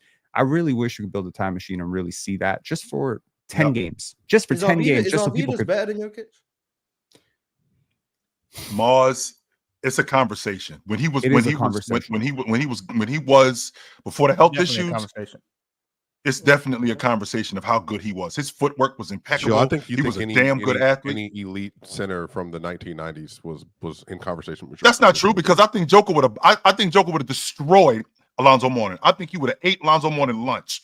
I think he would have bust Patrick Ewing. Didn't you say you don't know if Patrick Ewing about right better than him? Did I say what? You didn't know if Patrick Ewing outright better than Joker? I did. Did I say that? I don't know. Oh, we had this conversation multiple times. Is David Robinson better than Jokic? True. Yes, and yes, I think so. Yes. I mean, we already know about Moses Malone. So. Yeah, well, we don't got to bring up Moses. Moses Malone, Moses, David Robinson, Jokic. Charles Barkley. I'm not doing this with you. I promise. Karl Malone. Who else is on that list? Shaquille O'Neal. Who else is on the list? Tim Duncan, obviously. So Dirk. Do you think Dirk is better? He said Dirk's better. Dirk's better. Which means Kevin Garnett's on the list. So I just want you I ain't gonna lie. So wait. So we got hold on. We got Kevin Garnett, Dirk, Charles Barkley, Malone, David Robinson, Moses Malone. Who Rick else? Smits. Well, obviously Shaq. Not Kareem, Rick Smith, bro. Don't do that one. Not Rick Shaq, Smith. Bill Russell, Kareem, Will. Hakeem. Yep. Will. Hakeem. Okay. Yep. And potentially Arvidas. And potentially Arvidas. Yeah, but not Patrick Ewing. Patrick Ewing. Patrick Ewing is also in conversation with Joker. And Charles Barkley. Don't forget Charles Barkley. Is Patrick Ewing a conversation or is 15 bigs? That's like 15 bigs. I think it's a conversation. I think Joker might have passed him, but it was a conversation, a real one. The question was not the best player. The question was the player that's easiest to build around. Okay, when I'm talking about we're really talking about portability. Right. Here. When you talk about a big who cannot finish the free throws, who isn't a good defender, there's compensation elements. Okay, I'm talking about a super well-rounded player who can stretch the floor out to 25 feet, who can pass from the high post, from the low post, who can run in transition, who can guard. I mean, what weakness can you point to in Arvidas' game? There's zero. There's zero weaknesses. When he was I just never watched. I've just never watched. Well-rounded player. That's what I'm saying. He was a glass cleaner, right? He was an athlete. Like there's just not. So I'm not arguing that he's better necessarily than some of these players. I mean, sure, you could definitely argue Charles Barkley peak for peak, or Allen Iverson peak for peak, Tracy McGrady peak for peak, Jimmy Butler. Shit, I think most fans would agree that Jimmy Butler is a better player, but when you're talking about well-roundedness, when you're talking about easiest to build around, you're talking about 4 average players, right? And when I'm building around you and I just got 4 average players to put around, I don't want to be thinking I need specialists to cover up for you. I want you to be the player that can cover up for everybody else. That's when I think about guys like Dikembe Mutombo in this situation. I'm like, damn, not quite the offensive player, but what a great defensive player, right? Even Ewing in this conversation deserves some mention because he was a very good defender, right? So again, like I'm thinking pure portability. That's why I thought about guys like Chris Webber, because he's a super well-rounded player. All right, can I get mine now? Can I get mine now? Who you got? I mean, I got a lot. Damn, man, it's kind of hard for me to pick. It's a great question. He gonna say Coutinho Mobley. No, hell no. I was gonna say T-Mac. Cat was killer, but I was gonna say Coutinho. I was gonna say T-Mac, but somebody already brought up T-Mac. I was gonna say Allen Iverson. Somebody already brought up Allen Iverson. So I'm gonna have to either go with D Rose or Brandon Roy. Easiest to build around? That's what I'm talking about, man. Brandon Roy is easy to build around. You gonna get 3 years. You keep going. Keep going. B Roy. I'm talking about in a perfect era. B Roy with. Give me a shooter. Give me a defender. Give me a solid PG. Keep going. B Roy might go. So we just gonna ignore that you're gonna get 3 seasons. Ron, and then how many seasons you need? How many seasons do you need?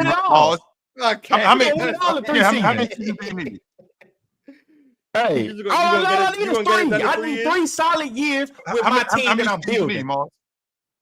I mean, I just think you need more than 3. Like, no, I need 3 solid years with the same team. Similar to what Penn said, the question is easiest to build around. Like, respectfully, I don't think anyone with 3 years is the best answer. I just don't. Hey, with Brandon Roy talent is because they just matched up him and Greg Oden on the same team, and then there's 2 guys that got hurt. If them 2 guys don't get hurt, okay, wait. Jordan, or if they draft Brandon Roy better than Jimmy Butler? No, hang on. Yes. Hell yeah. What? Yes. Jimmy who? Brandon Roy is better than Jimmy Butler. 6'8", B Roy, better scorer. Jimmy Butler might be a better defender. 6'8", but it felt like 6'8". It felt 6'8" though. Brandon Roy ain't no 6'5". 6'6". He was 6'6". He was 6'6". 6'5", 6'7". That man was 6'8". That's what I know. 6'7". I'm gonna give him 6'7". He was not Skill 6'7". set wise, I've seen the Brandon Roy dude. ain't crazy. Not It's not 6'7". crazy. He wasn't. Brandon Roy ain't crazy skill set wise. I want to focus on the fact you said D Rose. D Rose is like one of my favorite players ever, but D Rose couldn't shoot.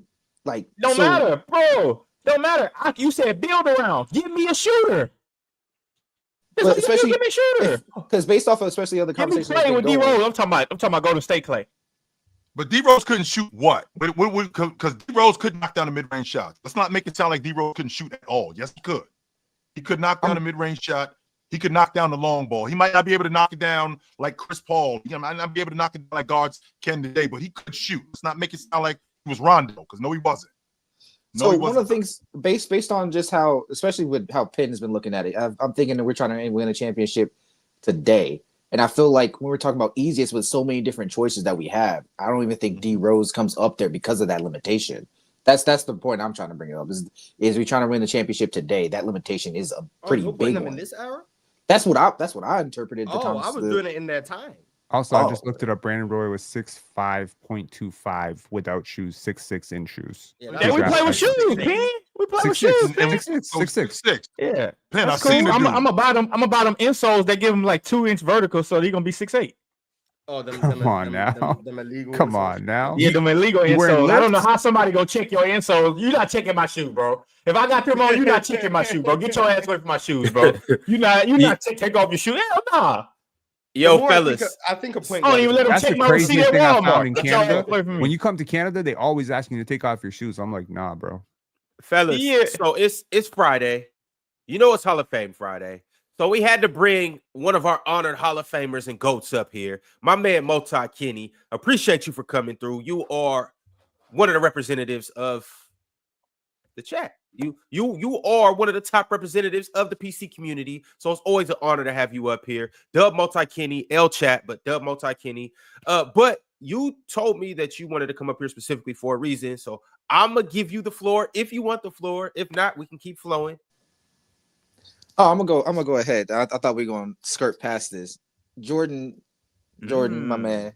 Oh, It's getting smoky up here. All of a sudden, I don't understand how you can have the standpoint you have with the Denver Nuggets in regards of how well they're going to do in the playoffs, and then just completely ignore how they've been during this regular season. And I feel like you're just going like purely based off of reputation. And the thing that solidified that for me is when you start saying like, oh, yeah, Lakers can beat anybody. Like Lakers, the second best team coming out the West going into the playoffs. I'm just like, in what way you can look at the Lakers roster, the defensive shows they have, and also when their offense stagnates, and you can come to that conclusion that either of these teams have a better shot than OKC.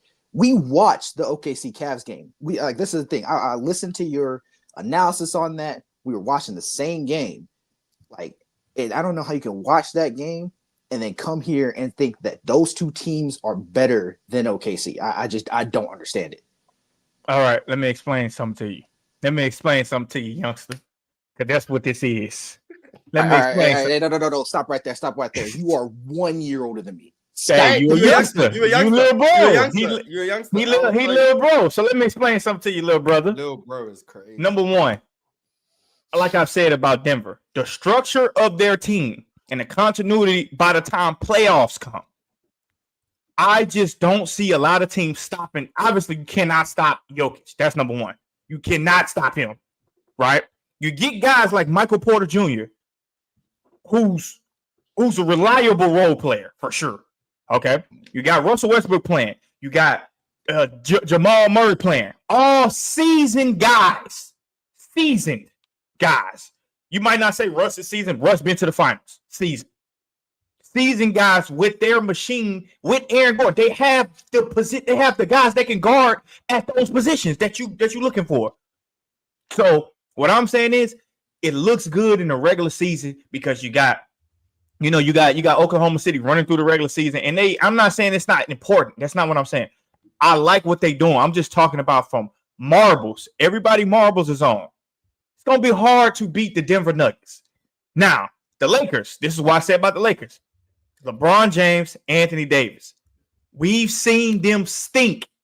We've seen them stink and go to the Western Conference Finals. That's all I'm saying. And they got their head tore off by Denver.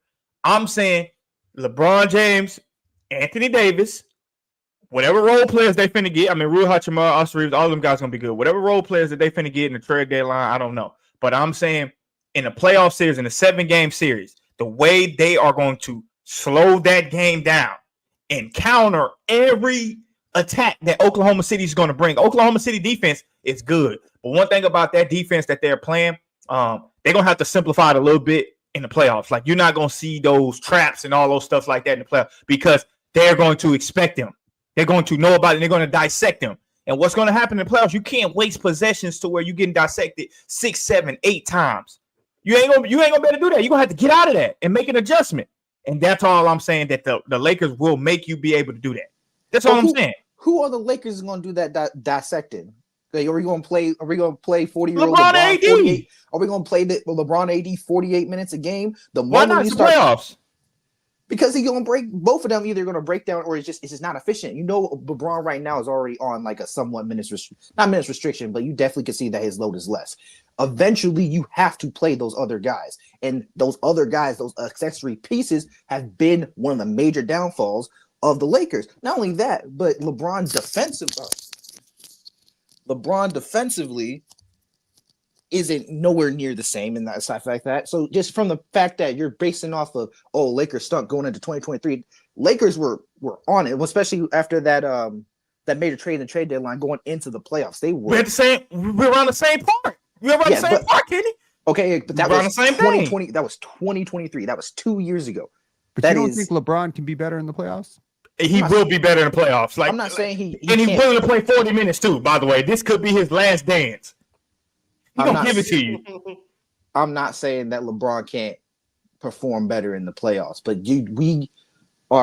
we have been hoping for this like super elevation of both LeBron and AD, and just hoping that just carries the rest of their problems. This year, when we just see Denver, they get their ass torn by Denver. That's it. They can't beat them. But it's not just that. It's the issues are still compound. It's the issues on top of that are compounded when it comes to them, specifically on the defensive end. And these teams in the Western Conference have just gotten better. They're just going to keep getting picked apart, especially on a 7-game series with even though LeBron and that core for the most part have been playing together, they have a whole new coach on top of that who has shown that he kind of just starts throwing stuff out there, just like for the sake of running the play, for the sake of running the play. Like, that's all things you have to compound together on top of the deficiencies that they're already having. I'm not disagreeing with you on their deficiencies. I'm not disagreeing. I'm saying the regular season, even with their deficiencies, where are they in the Western Conference? Where are they, like 8th or are they 7th? 6th. So where the Lakers at?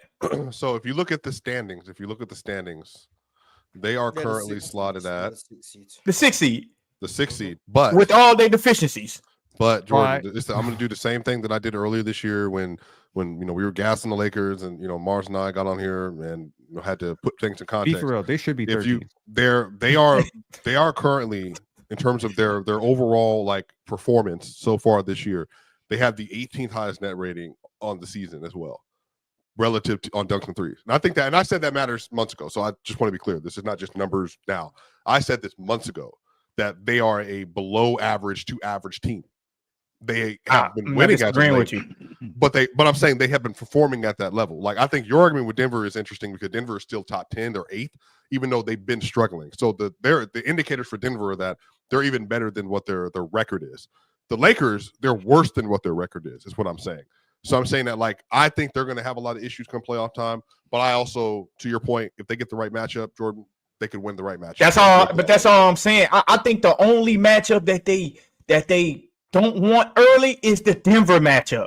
They don't want that matchup. They want to save that for last. And it's probably not going to happen. But all I'm saying is this, though. With all the Lakers struggles, bro, going into the trade deadline, it's the Los Angeles Lakers, bro. The Los Angeles Lakers, the Los Angeles Dodgers, the Los Angeles Rams. All of these guys get magic going on their side when that trade going into them championship time. I'm not saying the Lakers going to win a championship. That's not what I'm saying. I'm just saying AD and LeBron James have the capability. They'll make the games tight. They'll make the games tight. Absolutely, because that's who they are. And I don't know if you want to play LeBron James and AD when the game is tight. I'm just put the thing. If I'm Shea, though, Shea's better than all of them when it matters most. I agree, but I don't know if Shea's team will be on that standpoint. I don't know if J-Dub is going to play. If Anthony Davis giving you 35. Is Austin Reeves on the court? Yeah, but Austin Reeves, they're going to do a little bit on that defensive end. Shea going to get his. Austin Reeves is a damn good player for the Lakers, though. And I was the first one to admit that I was damn wrong about Austin Reeves. But all I'm saying is Austin Reeves is as consistent as any role player on the Oklahoma City Thunder team. Just as consistent. So, AD, LeBron James, Austin Reeves, all three of them will be consistent. That's all I'm saying. Will J-Dub be consistent? I think DFS matters. I think them having DFS next to Anthony Davis will matter. Absolutely. But answer the question, Swiper. Will J-Dub be consistent? Maybe. Who knows? That's all I'm saying. If we don't know, then I don't know. But I don't know if the Lakers are going to be consistent either. They're. I just gave you three that will be consistent. I just gave you three. Now we need. But I will tell you this: Isaiah Hartenstein will be consistent because he did last year. I think in his role he can definitely be consistent for sure. But I think he can be the best defender in that series. If I'm not mistaken, I don't have that same faith in Austin Reeves to be consistent.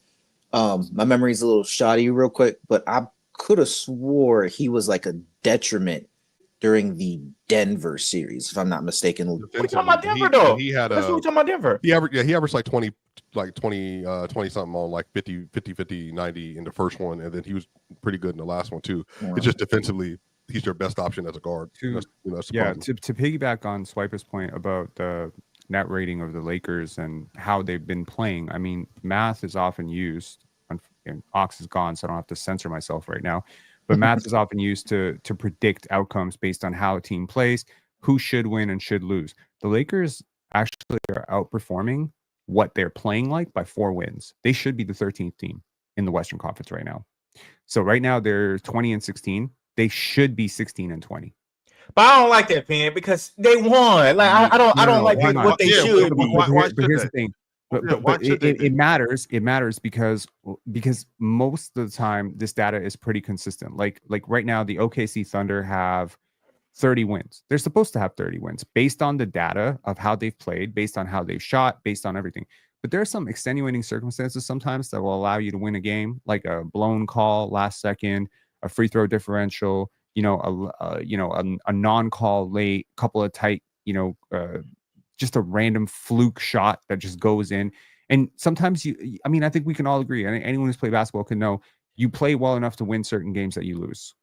Yeah, right? but in the playoffs, all you gotta do is win. Play terrible sometimes and you win. So that's what I'm saying. Like sometimes I just win 4. Are you saying that the Oklahoma City Thunder have not won games this season that they should have lost? I'm sure that there's one and one. Like maybe they won one game they were supposed to lose and lost one game they were supposed to win. But with the Lakers, this has been pretty consistent going like far back actually with the Lakers. They have a huge disparity at the line every year. It seems like the Lakers just get magic free throws. Every game you can almost bank 5 to 6. You get magic free agents too. Yeah, magic free agents too. Whatever, magic right? So there's a bit of an advantage to being the Lakers, having LeBron, having AD, which means you're probably going to close out some games and you're going to win some games, maybe on LeBron's genius, maybe on Anthony Davis here, miracles that you're not supposed to win. And I'm just saying, like, if you look at the Sacramento Kings right now, they're the opposite of the Lakers.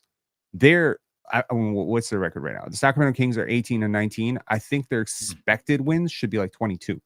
So the Sacramento Kings should be like way better. But they underperformed. At this point, I know this is a part of it, but I can't find that. Somebody else find me another playoff team where the numbers look like this. I know. I'm saying anyone else find me some numbers. Anybody else pull it up. I would gladly say that I'd be wrong. LeBron and AD are literally losing their minutes together this year. Like that's a problem. Then what's going to happen in the playoff? They're going to play versus the best teams with the best schemes with the best coaching, and then it's going to be like, well, we're going to scheme specifically to play versus this point, versus this team, their lineups, and how LeBron plays, how AD plays, and we know who to attack and when to attack them. And when AD's off the court, we're going to attack you relentlessly, including LeBron. So my question is that unless like LeBron is able to maybe in year 40 to be able to get to the playoffs and be able to sit down and defend with real effort, because we've never seen a 40-year-old be in this situation where he is required to be as great as he is and is as great as he is. So we have expectation for the Lakers, but I'm saying I don't know if it's actual reality to have real expectations for them, given that they're they was leaning on Jabal. They was leaning on Jabal in '89, but they wasn't leaning on him like the Lakers. Not like this. That's what I'm saying. Chill. That's what I'm saying. They're not. No, they're not. And real quick, Penn. I don't know if this is a joke in the chat or anything like that, but do you have a stats degree? Yeah, I do. Okay, so you understand the importance of interpolation and extrapolation, right? Yes. Okay, so like with your use of the data set, when it comes to how the Lakers are overperforming in their wins and things of that nature, how much of that is them in the disparity when you, like you said, when it comes to, like you said, with the free throw line, things of that nature, versus what Jordan is saying, the reliability of the clutch factor of like LeBron James, and then kind of piggybacking off of what Swiper's point is then at the same time, LeBron and AD kind of playing with each other, they're losing those minutes. How does all those things kind of connect for you? I think what expected win-loss comes down to is win shares. Win shares are compiled whether you lose a game or win a game.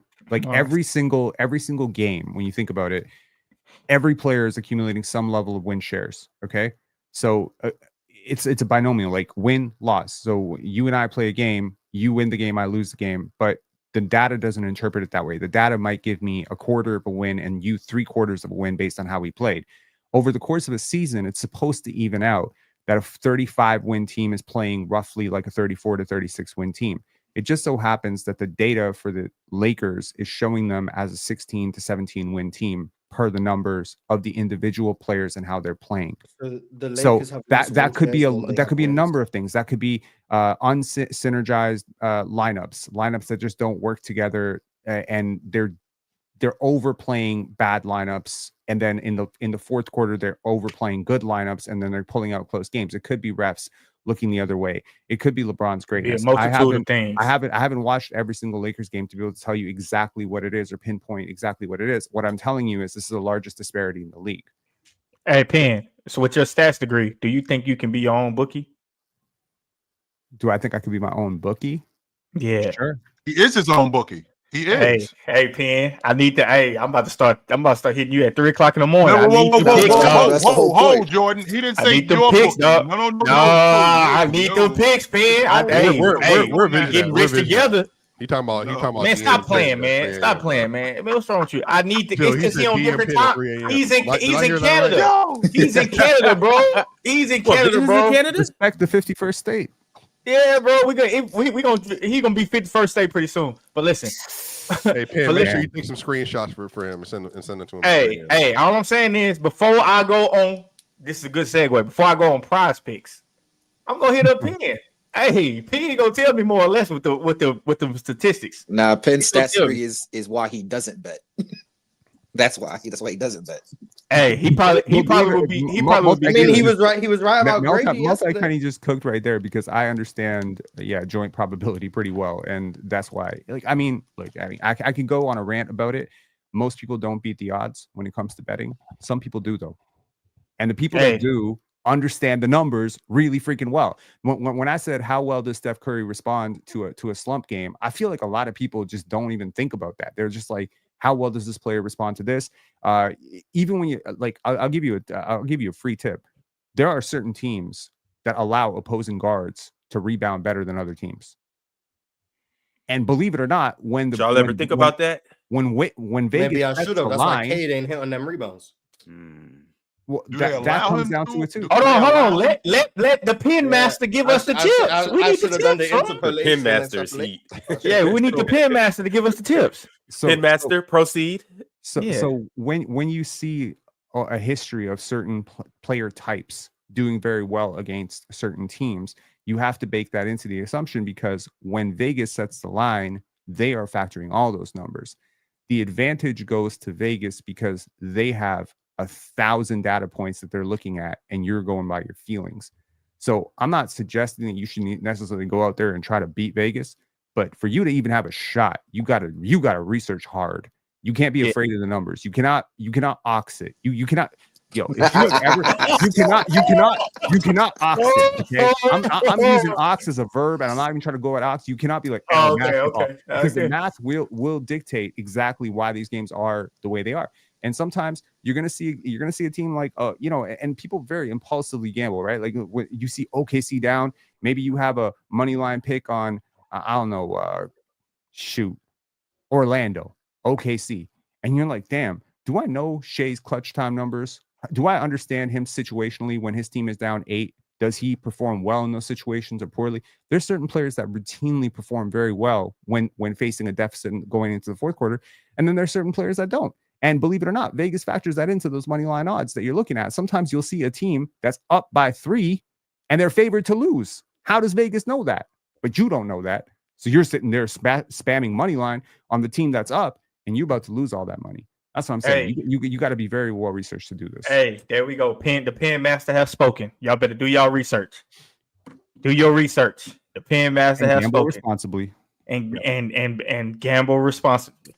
And use code panel. Download PrizePicks. Like Multi Kenny said, use promo code panel and be like Mars. Demon picks, baby. Demon picks. I'm not saying don't be like Penn, but you can also be like Mars and just go with demon picks all the time. Penn is a better man than me, man. Penn, you need that. What's that award that Trey was talking about the other day? The Nobel Peace Prize, boy. Because Penn, boy, I'll be raking it up, boy. I got my stats degree I ain't get it for nothing now. I'm about to pay back all that. Hey, Jordan, don't trip. I'm gonna start a group chat with me, you, and Penn. Hey, for sure. And Vision. Hey, no, the reason. Come on, man. Stop. No, stop this, man. Y'all know the reason. Why can't Vision get a cut? No, man. Y'all know the reason. That's more super chats. Why you got a stats degree? I didn't get a stats degree for sports gambling, my friend. I got a stats degree because the statistics told me when I was a kid that I was supposed to be broke, that I was supposed to be in jail. They told me that a fatherless kid who comes from government housing. They said statistically, this is what you're supposed to be. This is what you're supposed to become. And I was like, all right, bet. And then I didn't become that. So I look at it as I beat the stats. So, Penn, you a hood story, Penn? That's like LeBron. You took the left one. Stop it, Swiper. What'd you say? That sounds like LeBron to me. Sounds like LeBron. Okay. That's what LeBron went through. That's why I respect LeBron so much, right? Yeah. Bro, my head hurt. And that's why I respect Scotty Barnes so much. Oh man, my head would hurt so much with the stats degree. My head would hurt so much getting the stats degree, brother. I can't do these variables. I like stats probability was much easier than the other No, stuff. I'm not kidding. Say it again, Kenny. What was it? Interpolation? I got arrested when I was 15 years old. His pop literally sat me down and he's like, young man, this is the path you are going down. This is what your future looks like. And I'm just like, no. I mean, I don't know. Like I kind of took it personal because people look down on you when you come from a certain place, or for me, it was different because I was an immigrant too. So they're expecting, I don't know. I think it's like when people start to expect less from you, you need to push back. That's how I would say it. You know, that's why I push back in the chat. My question is that a statistic thing, or that I just don't want to be that? Well, the statistics say this is a cohort of people that look just like you. So I'm checking boxes, right? And man, other white men? Other white men? Come on, bro. White men? Okay. Well, cool. No, you said people that look like you. You're talking about are you talking about specifically like Serbians or like immigrants? You can say immigrants. You can say fitting a certain socioeconomic demographic. You could say kids from Washington Heights. You could say kids from my neighborhood. You could say kids. I mean, I remember. Yeah. So I'm saying like they put you in a box with all those kids, and they say this is what you're supposed to be, and that's when I say like, but what about all the variables you're not measuring in me? Like, what about like who my parents are, how they taught me? What about my faith? What about what I believe? What about my grind? That's something that you can't take that faith. You're not factoring all those numbers into my data model. When you're telling me that I'm supposed to be a criminal, or I'm supposed to be in jail, or I'm supposed to drop out, or I'm not supposed to go to university. I mean, straight up, my aunt told me, like, when I was 13, 14, you're not going to university. I'm like, bet. So I don't know. I get off on trying to prove people wrong. That's my thing. You tell me. You know what you're not gonna do, Pin? What? You're not gonna log into my PrizePick account and go 6 for 6 ever. Ever? That's what you're not gonna do. Ever? Hey, talk to him, Ron. Talk to him, Ron. That's one thing that I know you won't do. Why? I know you can't give me. Why? Because you wasn't honor rolling 1,000 on. stats. That's why. I seen your grades. I seen what you did.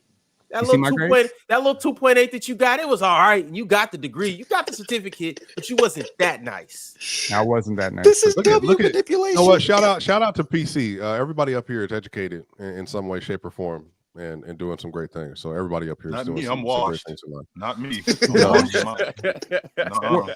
Well, chill. No, to be chill.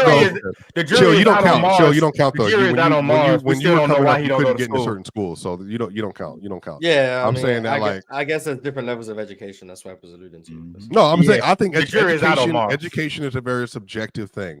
Some of us have a lot of formal education. It doesn't mean that we're educated though to the same degree. I think that education come across the platform. I think Mars is, YouTube, you're self-learn. You're probably one of the better self-learn people that I've ever met in my life. So I think everyone. I heard Mars is from the ends. The ends. Yeah, I heard The Mars ends, was from the ends. Shout out to the Hey, ends. Mars that's about your to put his. Yeah, Mars That's what from you the repping? ends, dog. Mars Alright, don't y'all, say bathroom, he say toilet. I mean, and to be honest with y'all, to be straight with y'all, I got say 4 degrees, and it took me For real? years until after I turned 30 to get bread, to get some money for real. So But hey, Swipey, you right That's on the way time it though. That's when men start getting their prime in their 30s. no, it takes You right years on to learn. time. It's tough. That is I've not been working true. since I was 12. No, that's a statistic. No, I get it, man. I'm saying I've been doing I was nothing broke since for I a came I long got my time. first place when I was Oh. 18 years old. I did Locked too. in I went there, to- man. cold hard cash, and I was Right. like, yeah. No, I'm just saying. I'm not saying to have money. I'm saying to get in that prime stage. That's what they say. A man getting his prime in his 30s. Yeah, I think chill. It takes and Ron can probably attest to this because he'll downplay himself all the time. But I'm not gonna. No, he can't downplay himself with that. With that bet. But I know what he do do. I know what he do. Chill. It takes a long time, I think, to find out what you're supposed to do as a man, and then also to figure out how to get there. And that was me. For real, I was not. I mean, I've done a lot of. I'm gonna please nobody out by what I do for work, please, because it's too much already. But I do a lot of stuff that means a lot, and it doesn't pay a lot of money. So you have to really That's find what you're your way. supposed to do. You don't do nothing for the money. You do it for the passion. When your Nah, passion, you gotta earn some money at some point. You gotta earn some money at some point. Listen to what I'm saying. When the passion is there, the money gonna catch up. Trust me. I'm telling That's you. true. That's Yeah, true. for When sure. the I passion is agree. there, the money gonna catch up. I've never seen nobody passionate. I've never seen nobody that's passionate, putting in the hard work, and don't get nothing in return for it. Right. It's usually gonna happen. I can speak directly for that. So I was a volunteer coach for track and field and cross country for about 3 to 4 years before, and they created a role. They created a role for me just so I can get paid. Mm-hmm. So like, There you go. There you go. If you bring value somewhere, see people those take care of people playing guitar on the street and they not rich. So Right. It ain't about being rich though. Hey, It's hold about where your on, mind at. wait though. Don't let them trick you. That's part of their Yeah. gimmick. Hey, Mars, they be raking. Hey, some or of if them- you maybe in the maybe some of them do because they be going to the nice areas and they be yeah, getting- if you But in the right but block, Pin, right But then I'll- also some of them who not. I'll getting I'll money, end yeah, here, but maybe that's I don't know if y'all know who not Bill Burr is. Bill Burr is one of my favorite comedians. I do know who that is. His first gig he ever got, he got $10 doing a comedy show, and he was mostly on the road, poor, doing what he did for like the first 10, 12 years. So was Drewski. It took him a minute. But the thing is, when you start making money, even if it's a little bit money, doing what you love, that changed your whole life. So like it's on. I'm telling you, if you stay committed to your grind, I say if you stay committed to your grind, you're passionate about what you do, you get good at what you need to do, and then you treat people well, you can always make That's money. a fact, Yeah, Swiper. always. That's a fact, Here's a Swiper. question, Swiper. Well, I What- did. you have you very educated, so you've clearly heard of the self-looking glass, right? Sure. You have. No. Yeah, of course. What the So, fuck? so I think all of us walk through society and we are looked at and we are, people expect something from us. We expect, if you're Asian, maybe some people expect you to be good at math. Maybe that's part of the stereotype, right?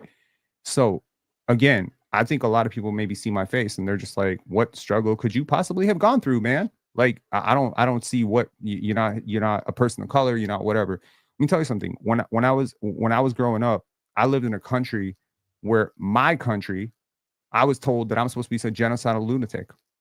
Do you realize what the coverage of Serbia was throughout the 90s in the United States? Yeah, I mean, people looking at you like you're a bad person. Like you are automatically a bad person. You don't want to talk about your last name because they're looking at you like you're from that problem country that's creating all the problems in Europe. And so yeah, people do look at you differently. And if you think Chad Armstrong is giving me daps and saying, "Oh, we're the same," oh, he did not.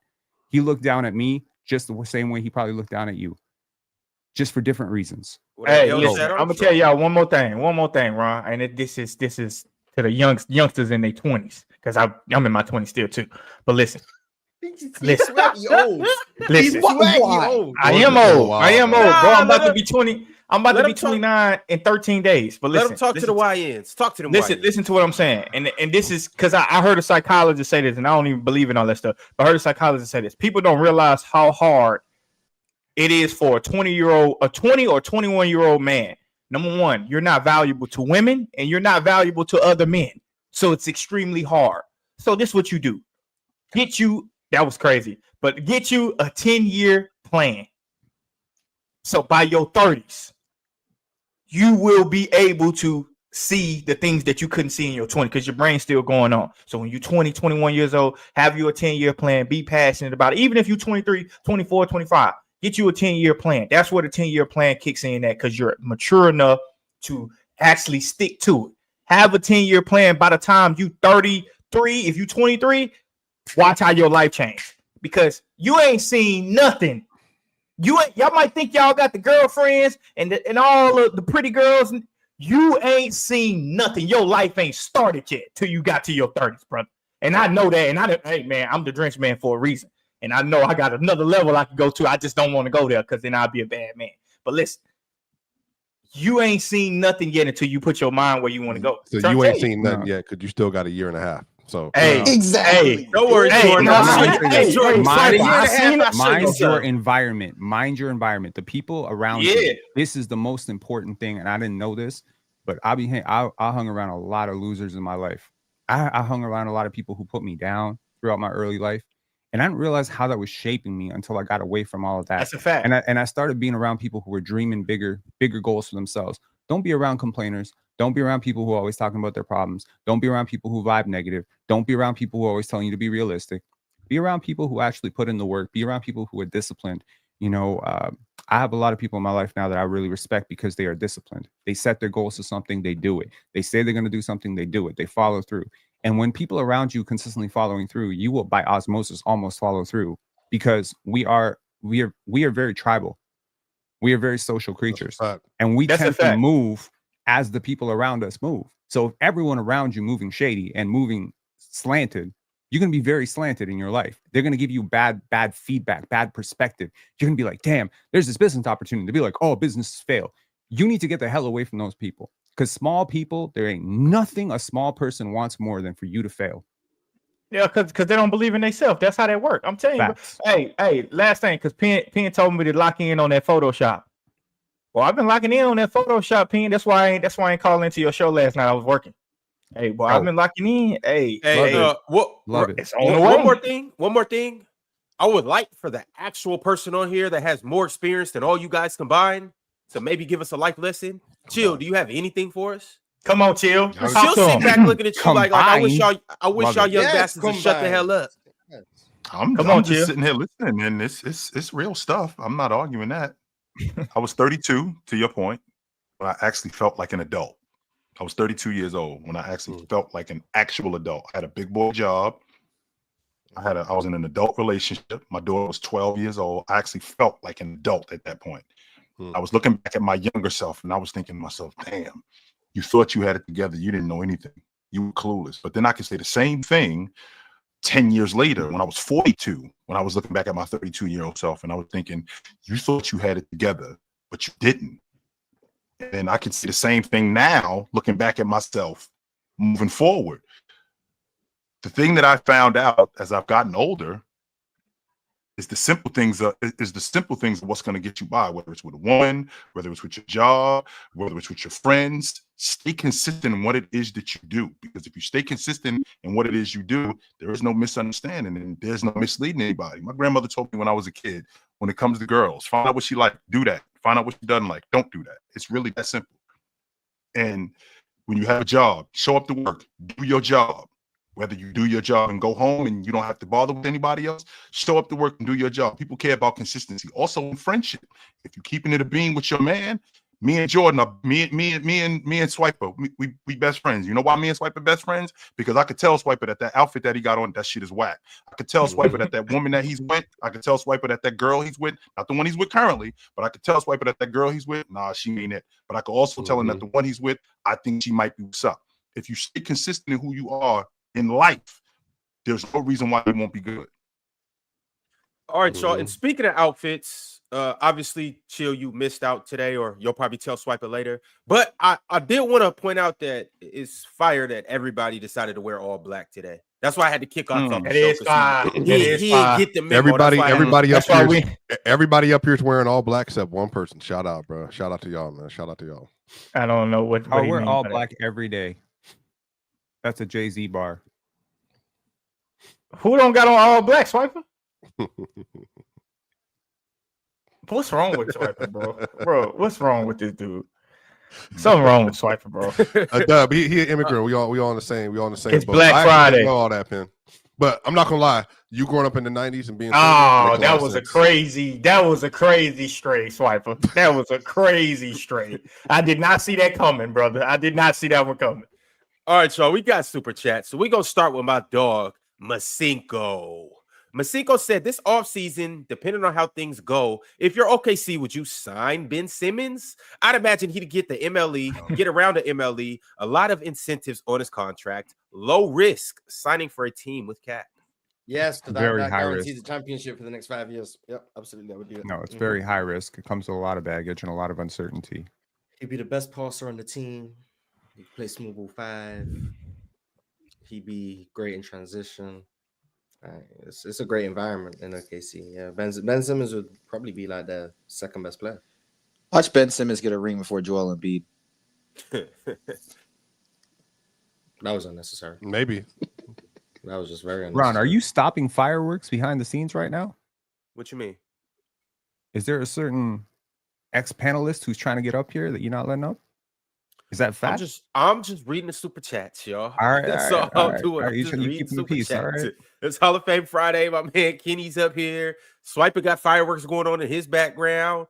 Hey, it's a good Friday. That's all I know. Hold on, retime that. Redo it. Swiper got what? Fireworks going on in the background. Yo, Oh my god! Boo! This is heat. What the hell? And there you have it. CMX Halo said, "Yo, Swiper, what team could KD have went to instead of the Warriors, where he could have won a ring and also be the best player while getting respect?" Man, I'm not gonna lie to you, bro. I will say this: one of the great parts about, and I mean this generally, working in NBA media now is the relationships you get, and even people close to people. And KD has one of the most interesting perspectives I think that I've ever heard about just regards to basketball. I think KD could have went to Denver. Remember, Marge probably remembers this pin also because you were tapped into the Nuggets. Chill. Remember the Nuggets tried to sign D Wade, and then they tried to sign LeBron in 2018. And so they had a chance to possibly sign KD and trade for KD at that point.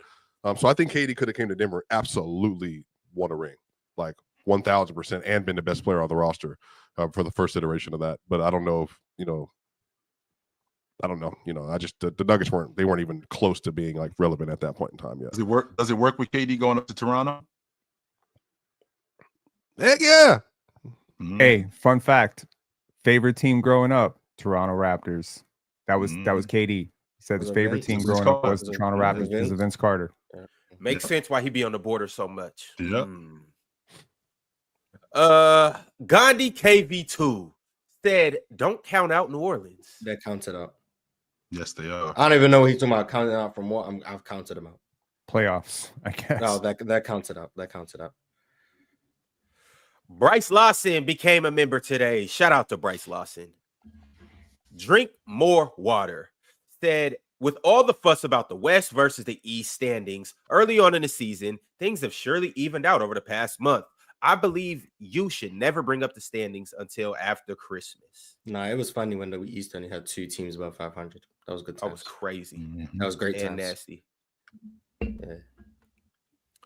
11 winners sent through the members chat. 11 winners said Ja Morant should be getting more credit right now. Agreed? For what?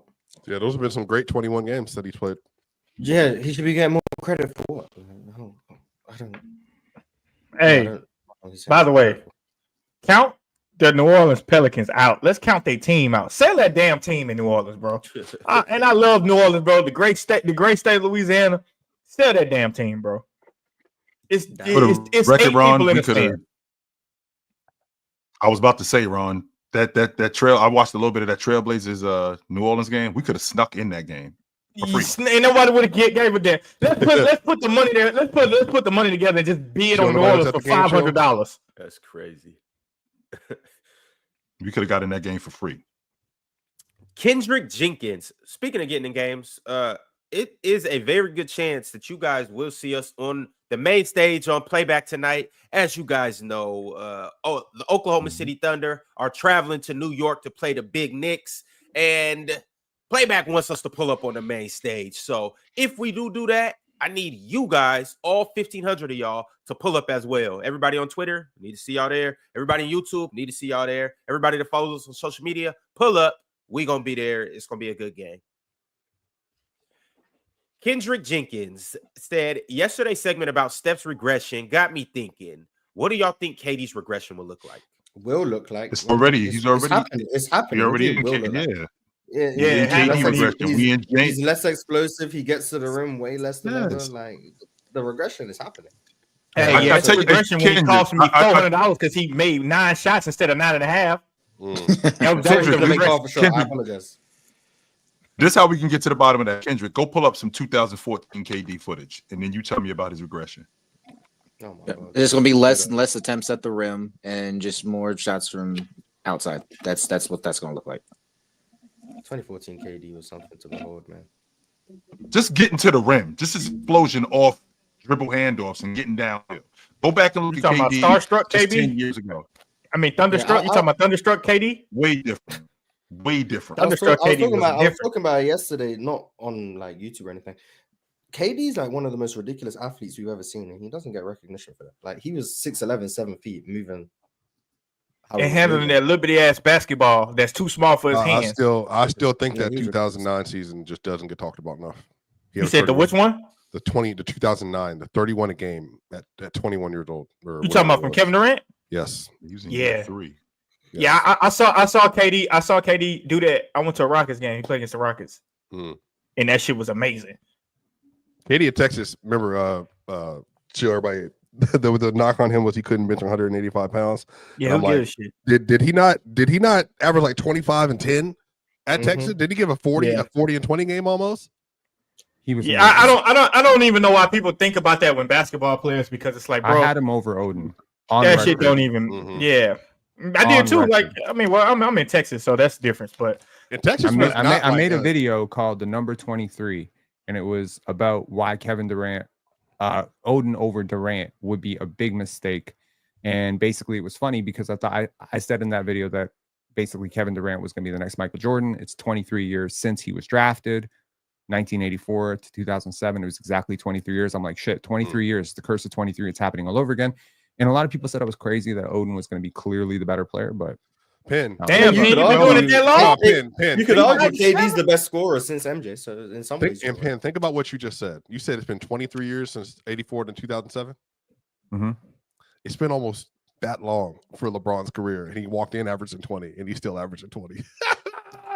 Well, originally the show was supposed to. I think what the show was supposed to be was the best 21-year-olds ever. I don't know if we ever covered that, but when I was thinking about the best 21-year-olds ever, I was thinking about KD, but ultimately I couldn't get past LeBron. Was KD better than Wemby right now at 21? At 21, Wemby's only been 21 for 5 days. Well, sorry, 20. Fellas, we'll 20-year-old get to Wemby's this. better than We'll get to this on Ron a tricked us, better bro. day. Ron I mean, I don't know. We'll- Hey, Mars, Wemby just had a 10-point game. 21 years old. I know so Wemby just had a 10-point game. We got to take him down. Like he was 21 when he had that 10-point game, not 20. So Hey, but Pin, And let's not say he had a 20. Let's not say he had a 10-point game. Let's make sure we preference. He got his ass kicked. He didn't have a bad night. he got got cooked by the best player in the world. It is what it is. Exactly. Scotty Barnes showed him how to do it. Give him And some then slack. Giannis The best went player in and the did world. it. Hey, wait, hold on. Yo, Who's leading? this is Mars, weird because Mars. last year Wemby had 10 Don't talk about blocks who's leading the against the league in Raptors, scoring, and Scotty No, Barnes left the let board. me ask you. Who's leading the NBA in scoring, Mars? Nikola Jokic. Answer the question. In 2025, I think it's Anthony Edwards. In 2025, I think it's Anthony Edwards. Who's leading the NBA in scoring currently? Nah, in 2025, I think it's Is it Anthony Edwards. Jokic? I think it's Anthony. Ben, who is it? Is it Jokic? Yep. I think it's Anthony But Edwards. you know who you owe for that? Giannis in the No. Spurs game. No, that's Toronto not what you Raptors. owe for that. Toronto You Raptors. you owe Scotty Barnes for that. Toronto Raptors. Shout out, 11 shout out. points. Shut up. I think Russell it's Anthony Westbrook in the The first time lineup. Giannis was That's what under you 20 owe it to, all Swiper. game. All season. No, this would be the fourth leading NBA scorer that Russ has played with in his career. So There you go. So let's talk, Swiper. That's what I'm saying. Let's talk about it. Well, Let's talk if about only it. if only one of us thinks he's one of the 12 or 15 best passers ever, and not one of the 50 worst ever. I don't know who said 50 worst ever. That's correct. But I don't say that again, Swiper. Say that again, Swiper. I think You this would be the fourth player, I believe, if Jokic finishes a year leading the NBA in scoring. That Ain't nobody gonna say the that. NBA in scoring. You just gave me some who's content, Swiper. You just gave me some before? content. I think James it's Harden- Durant, Harden's Durant, Bradley Beal Harden. didn't lead the league. In No, Bradley Bill. Remember 32 and a half. 21, he did not lead 21, the league in scoring. 2021, he led the NBA in scoring. No, Steph did. 32 and a half? No, he Steph finished. led the league in I'm scoring. pretty sure. Hold on, let me check. Steph led the league. in Bill was scoring. second. What Bill was was the number? second. What was the number? I don't know, but Steph led the league in scoring. Bill was. It was like by like 0.2. Oh, Steph Mark, on get that the hell out of here. Steph on that tear in April to win the scoring. What do you think Hold on. Jokic's lead is right now on Giannis? It's like probably 0.2. It's point- 0.2. yeah, It 0.2 means points per nothing. game. Yeah, it means nothing. Oh yeah, Giannis gonna get that back.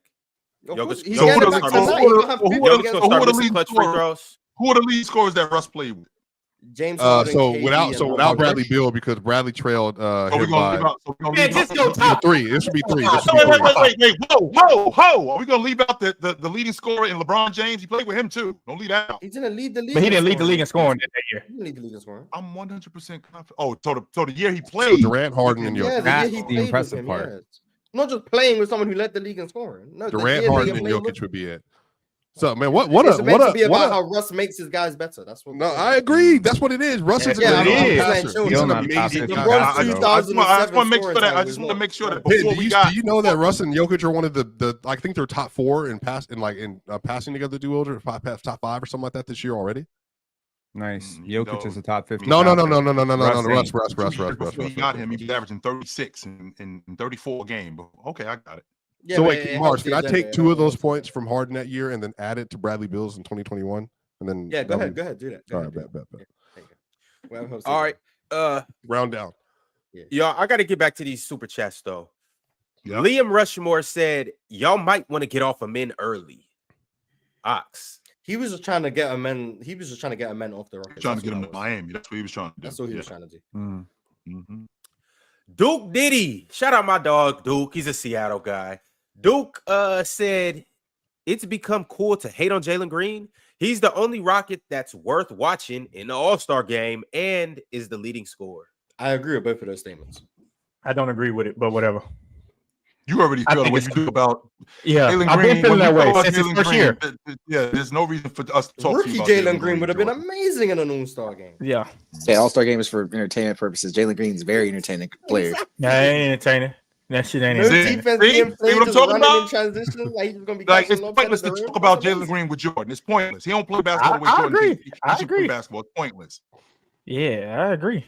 There's nothing entertaining about watching someone do the wrong thing 500 times. Exactly. There we go, Pin. Yo, There if we y'all go. don't Don't think do that, Jalen Green though, is Jordan. That's not entertaining, what's y'all going out on. of Jordan shit is knows. not Jordan just being entertaining. stubborn because he's a For real. Rockets fan. It's no, a real basketball IQ. that shit is an eyesore. I'll be looking at the game like, man, what the hell? Why he take that shot? Like how many great athletes, how many great transition athletes are there in the league that actually play the right way? I mean, y'all can talk about Ja Morant, I mean, even Zion Williamson, you could say Zion. The only thing that's pissed off about Zion is he just not gonna play. Zion showed y'all windmill and said trade me. Jalen Green would be an amazing All-Star game player.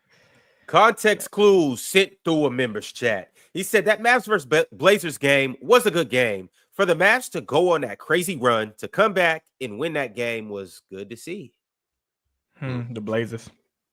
Shout out to DeAndre. The Blazers are good. They've beaten a couple teams this year. They what, Swiper? The Blazers are what, Swiper?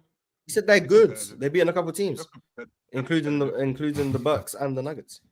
Yo, I don't know if it necessarily makes you a good team. Are you going to bring up Giannis' defense? 10, 12 points no. in the fourth quarter and you lose by 7? Nah, I would like to get to the super chats. He did say this, though. Giannis did do this. Yeah, man, I would like to get to super chats. Mime. Giannis did the mime, Jordan. He did this. Don't score, Anthony. See, he a hater. That's cool. I didn't even bring it up. Mark Jenkins became a YouTube member. Shout out to Mark. Appreciate you for Mark, joining you look like Chris Rock. No. Cap. Yeah. Cap. Randy Bellin also became a YouTube member. Shout out to Mark and shout out to Randy. Appreciate y'all for joining up. Oliver Josh Loquino. Shout out Loquino. Appreciate you for joining up. IO podcast. This is IO. Shout out to the legend of winning. Low down. Shout out Low down. Yeah, shout out to him. Definitely chill fade. The ones also pulled up. Shout out to the ones. Shout out to IO. Shout out to Oliver and shout out to Mark. Appreciate y'all for pulling up. Dev also sent through a super chat. He said, "Was Melo ever top 5 in the league? Was the sky blue? Yeah, duh. Obviously. Come on, man. Y'all don't understand the gravity Melo had in the 2000s, man. I can't even begin to explain it to you. That's because they replaced him with Leandro Ball, brother. That's why. I still have a number 15 Carmelo Anthony jersey with the tag still on. I never wore it. Paul, yeah, I got a Oak Hill Melo jersey. Like people bringing up Paul Pierce. Paul Pierce never had the aura that Melo did ever. I don't care what Ox says. Never. Shout out to aura, man. Well, I mean, I don't think Ox was making aura debates. No, he wasn't better. I think he was better. Respect. Yeah, I think he just thinks he was better. Respect. You can have your aura. Disrespect, actually. Druid Trading sent through some BAMs. Shout out to Druid and shout out to BAM. He said Arvidas is over the NBA's Messi, aka Jokic. Chill is washed and needs to play limited minutes on the starting panel. Love the show though. So how is calling someone Messi an insult?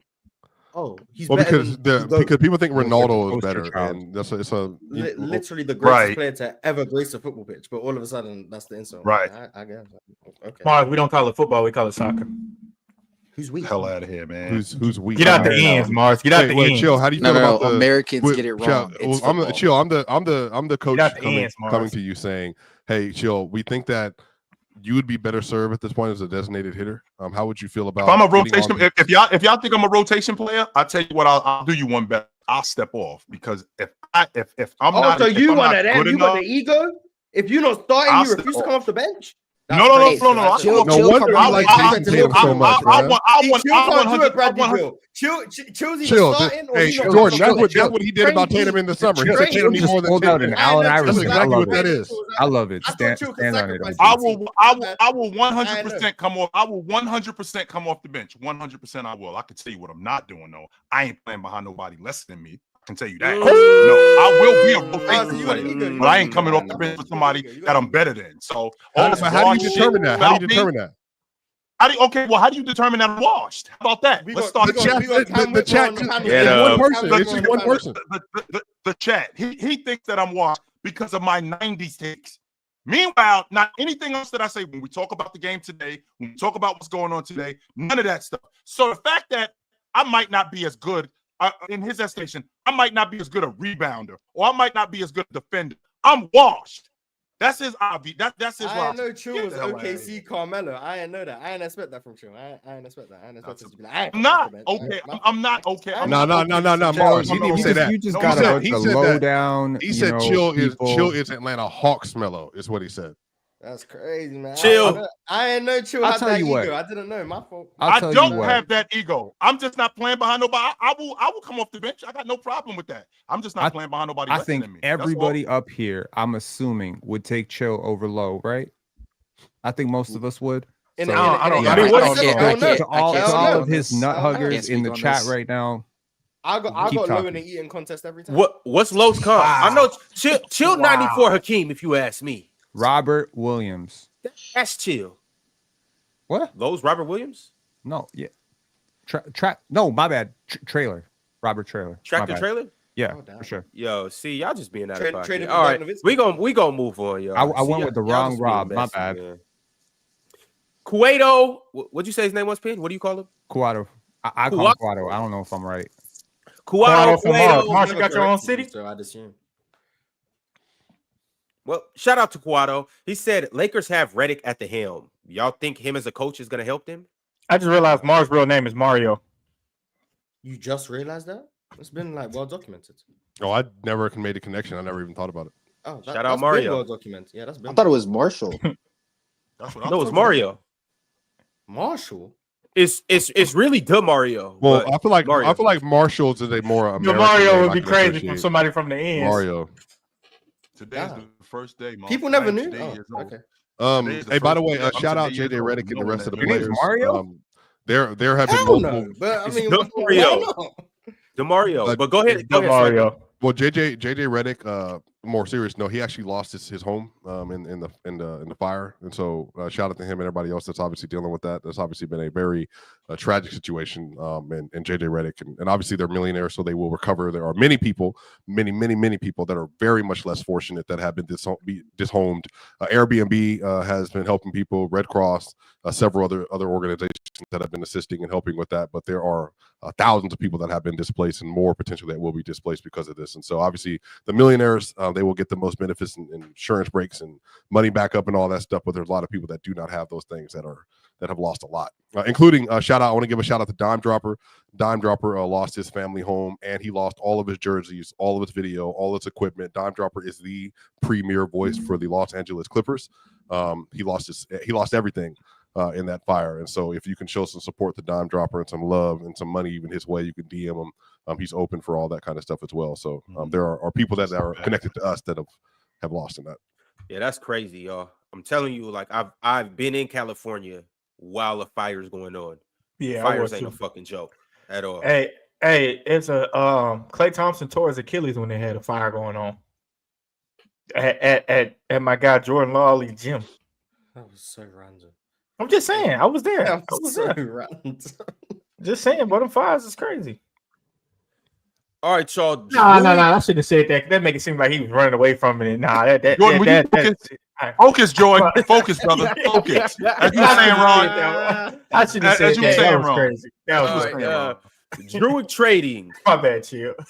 Said Jokic this season, clutch player of the year, clutch player, MVP, Western Conference Finals MVP, Finals MVP, scoring champion, 3-point leader. Yeah. Come June 2025, we will enter some uncomfortable discussions. We already having some uncomfortable discussions about Joker that people don't want to talk about. We already doing that.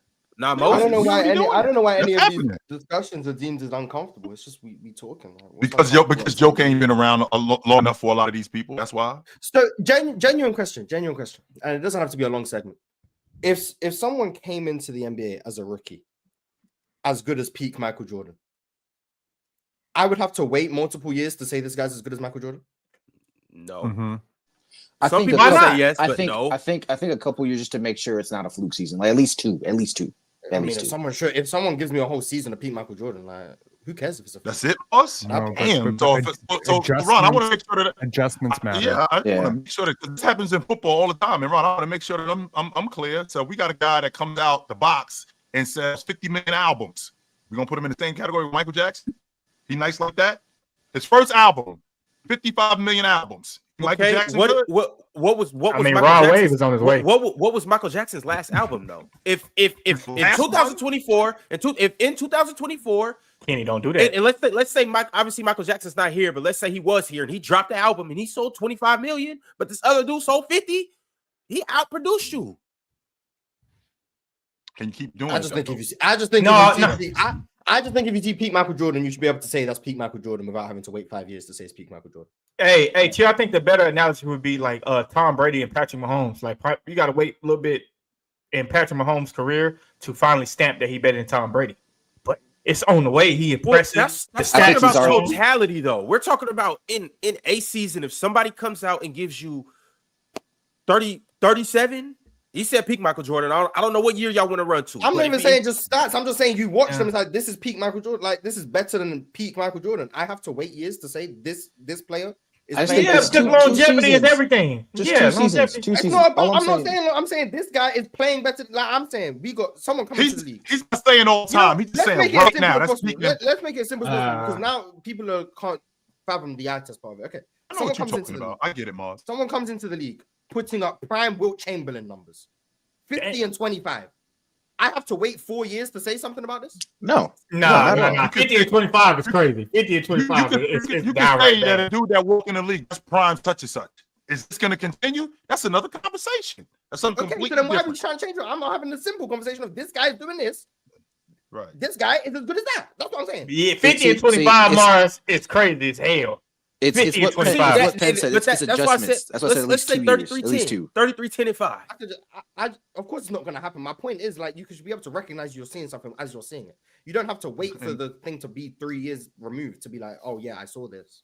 Like, when 2016 Steph was happening, it shouldn't have had to have been a situation where, like, hey, let's give it a few more years before. That's why I said Wemby was a top 10 player. Like, Steph was in 2014. He was the best shooter to ever exist. Like, I shouldn't have to wait to say that. In my opinion, I shouldn't have to wait to say he's the best shooter ever. Like, he was better than Ray. He was a better shooter than Ray Allen by 2014. By 2013, he was a better shooter. I think we waited till it was like 2016 to finally give him that credit. Yeah, and it's like, I shouldn't have to wait to acknowledge what I've been seeing for 3 years. Like, I know what I've been watching the whole time. So, yeah, for sure. 88 Jordan shouldn't have to win a single championship to be cleared ahead of Magic Johnson? 80. Hey, Penn, that was 88 Jordan was amazing. But that was my point, though. 88 Jordan was better than Magic Johnson. Sure. Yes. But he was not considered better than Magic Johnson. 88 Jordan was better.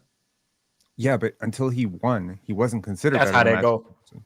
That's how it goes. And Mars is saying that's stupid. I know how Mars is saying I that's can tell you right now that that I think Victor Wembanyama is better than Anthony Davis right now. No one taking that take seriously until Victor Wembanyama does something in the playoffs. I said that 3 months ago, but we had the debate on this panel about Wemby versus AD. Like we just had that. I never said that, so. But that's what I'm saying. Yeah, I don't think you were here. One of these guys has a body of work, and I mean to your point about limited sample size, how quickly can you jump the gun? Well, how many players have you seen fall off after the rookie season? Tyreek Evans comes to mind. That was a major fall off. But that's not the drugs made him fall off for Tyreek Evans. But okay, even if you go with Tyreek Evans, drug program, I should still be able to say Tyreek Evans was as good as insert play. I don't know how good rookie Tyreek Evans was. He was without you having to tell me, well, he fell off after that, so he wasn't ever that good. No, he was really good as a rookie, and everything derailed after that.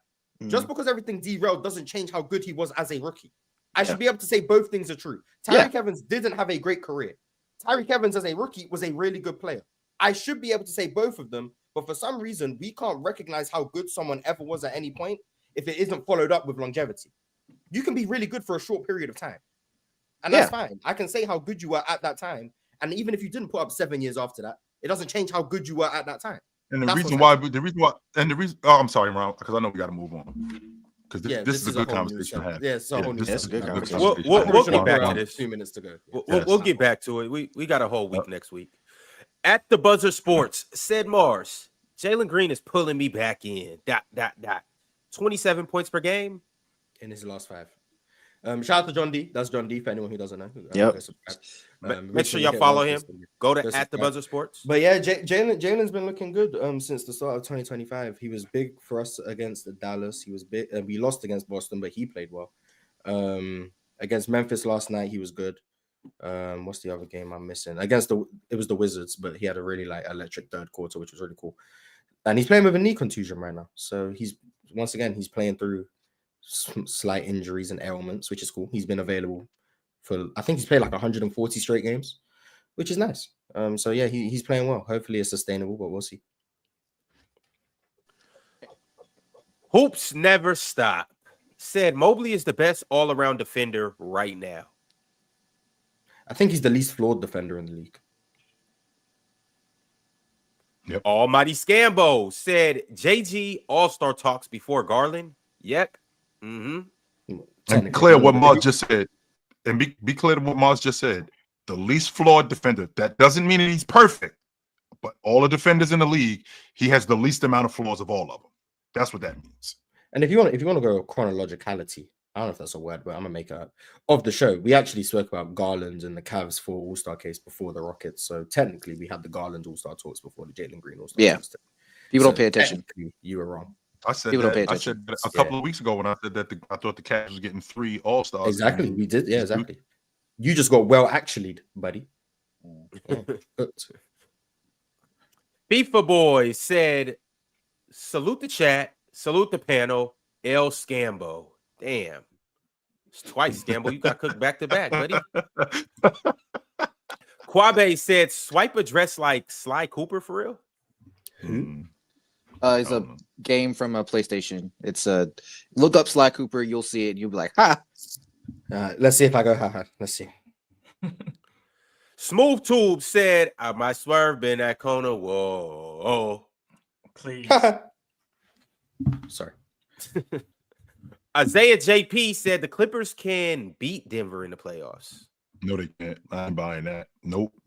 Just wait. Kawhi gonna be back, man. Right now he's dealing with family issues because of the fires and stuff, but he gonna be back. You see Kawhi's house? No. Untouched. Defense. He live in San Diego though. 2 defensive player of the years will do that. He live in San Diego though.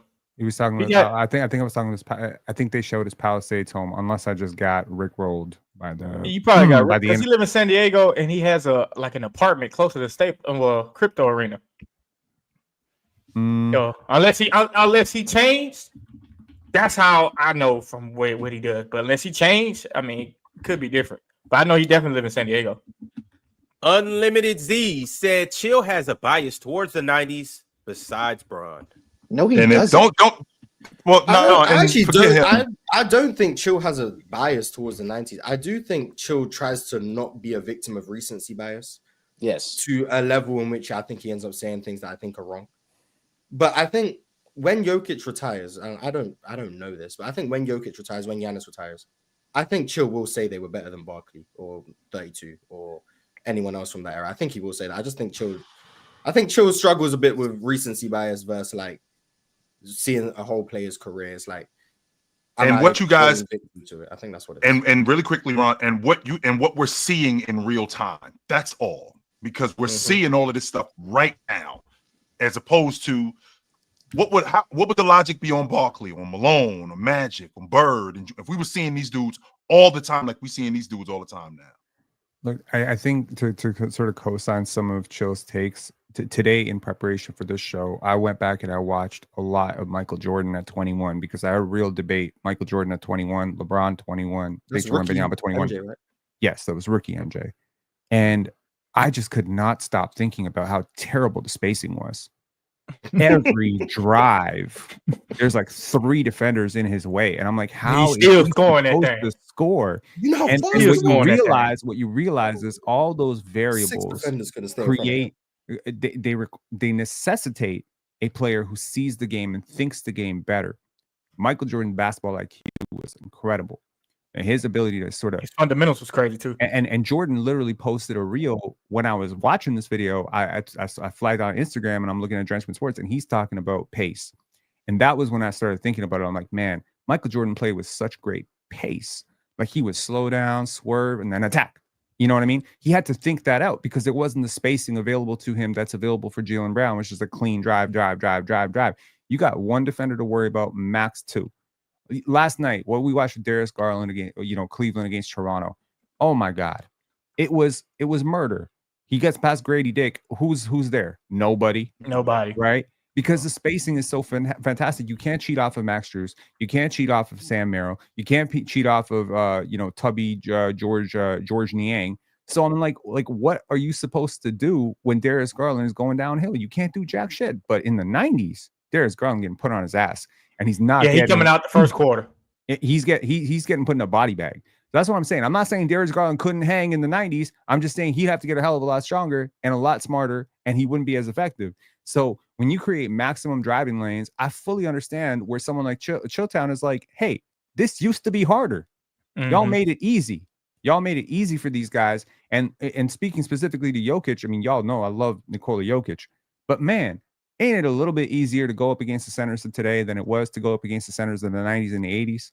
I'm not saying Jokic couldn't do it. He wouldn't have survived against Moses Malone and them. That's all I know. I'm not even saying he wouldn't survive. And I know we got to move forward, Ron, but having a fight with Sabonis, right, is hard enough. Like, imagine having a fight with dudes like Sabonis every night.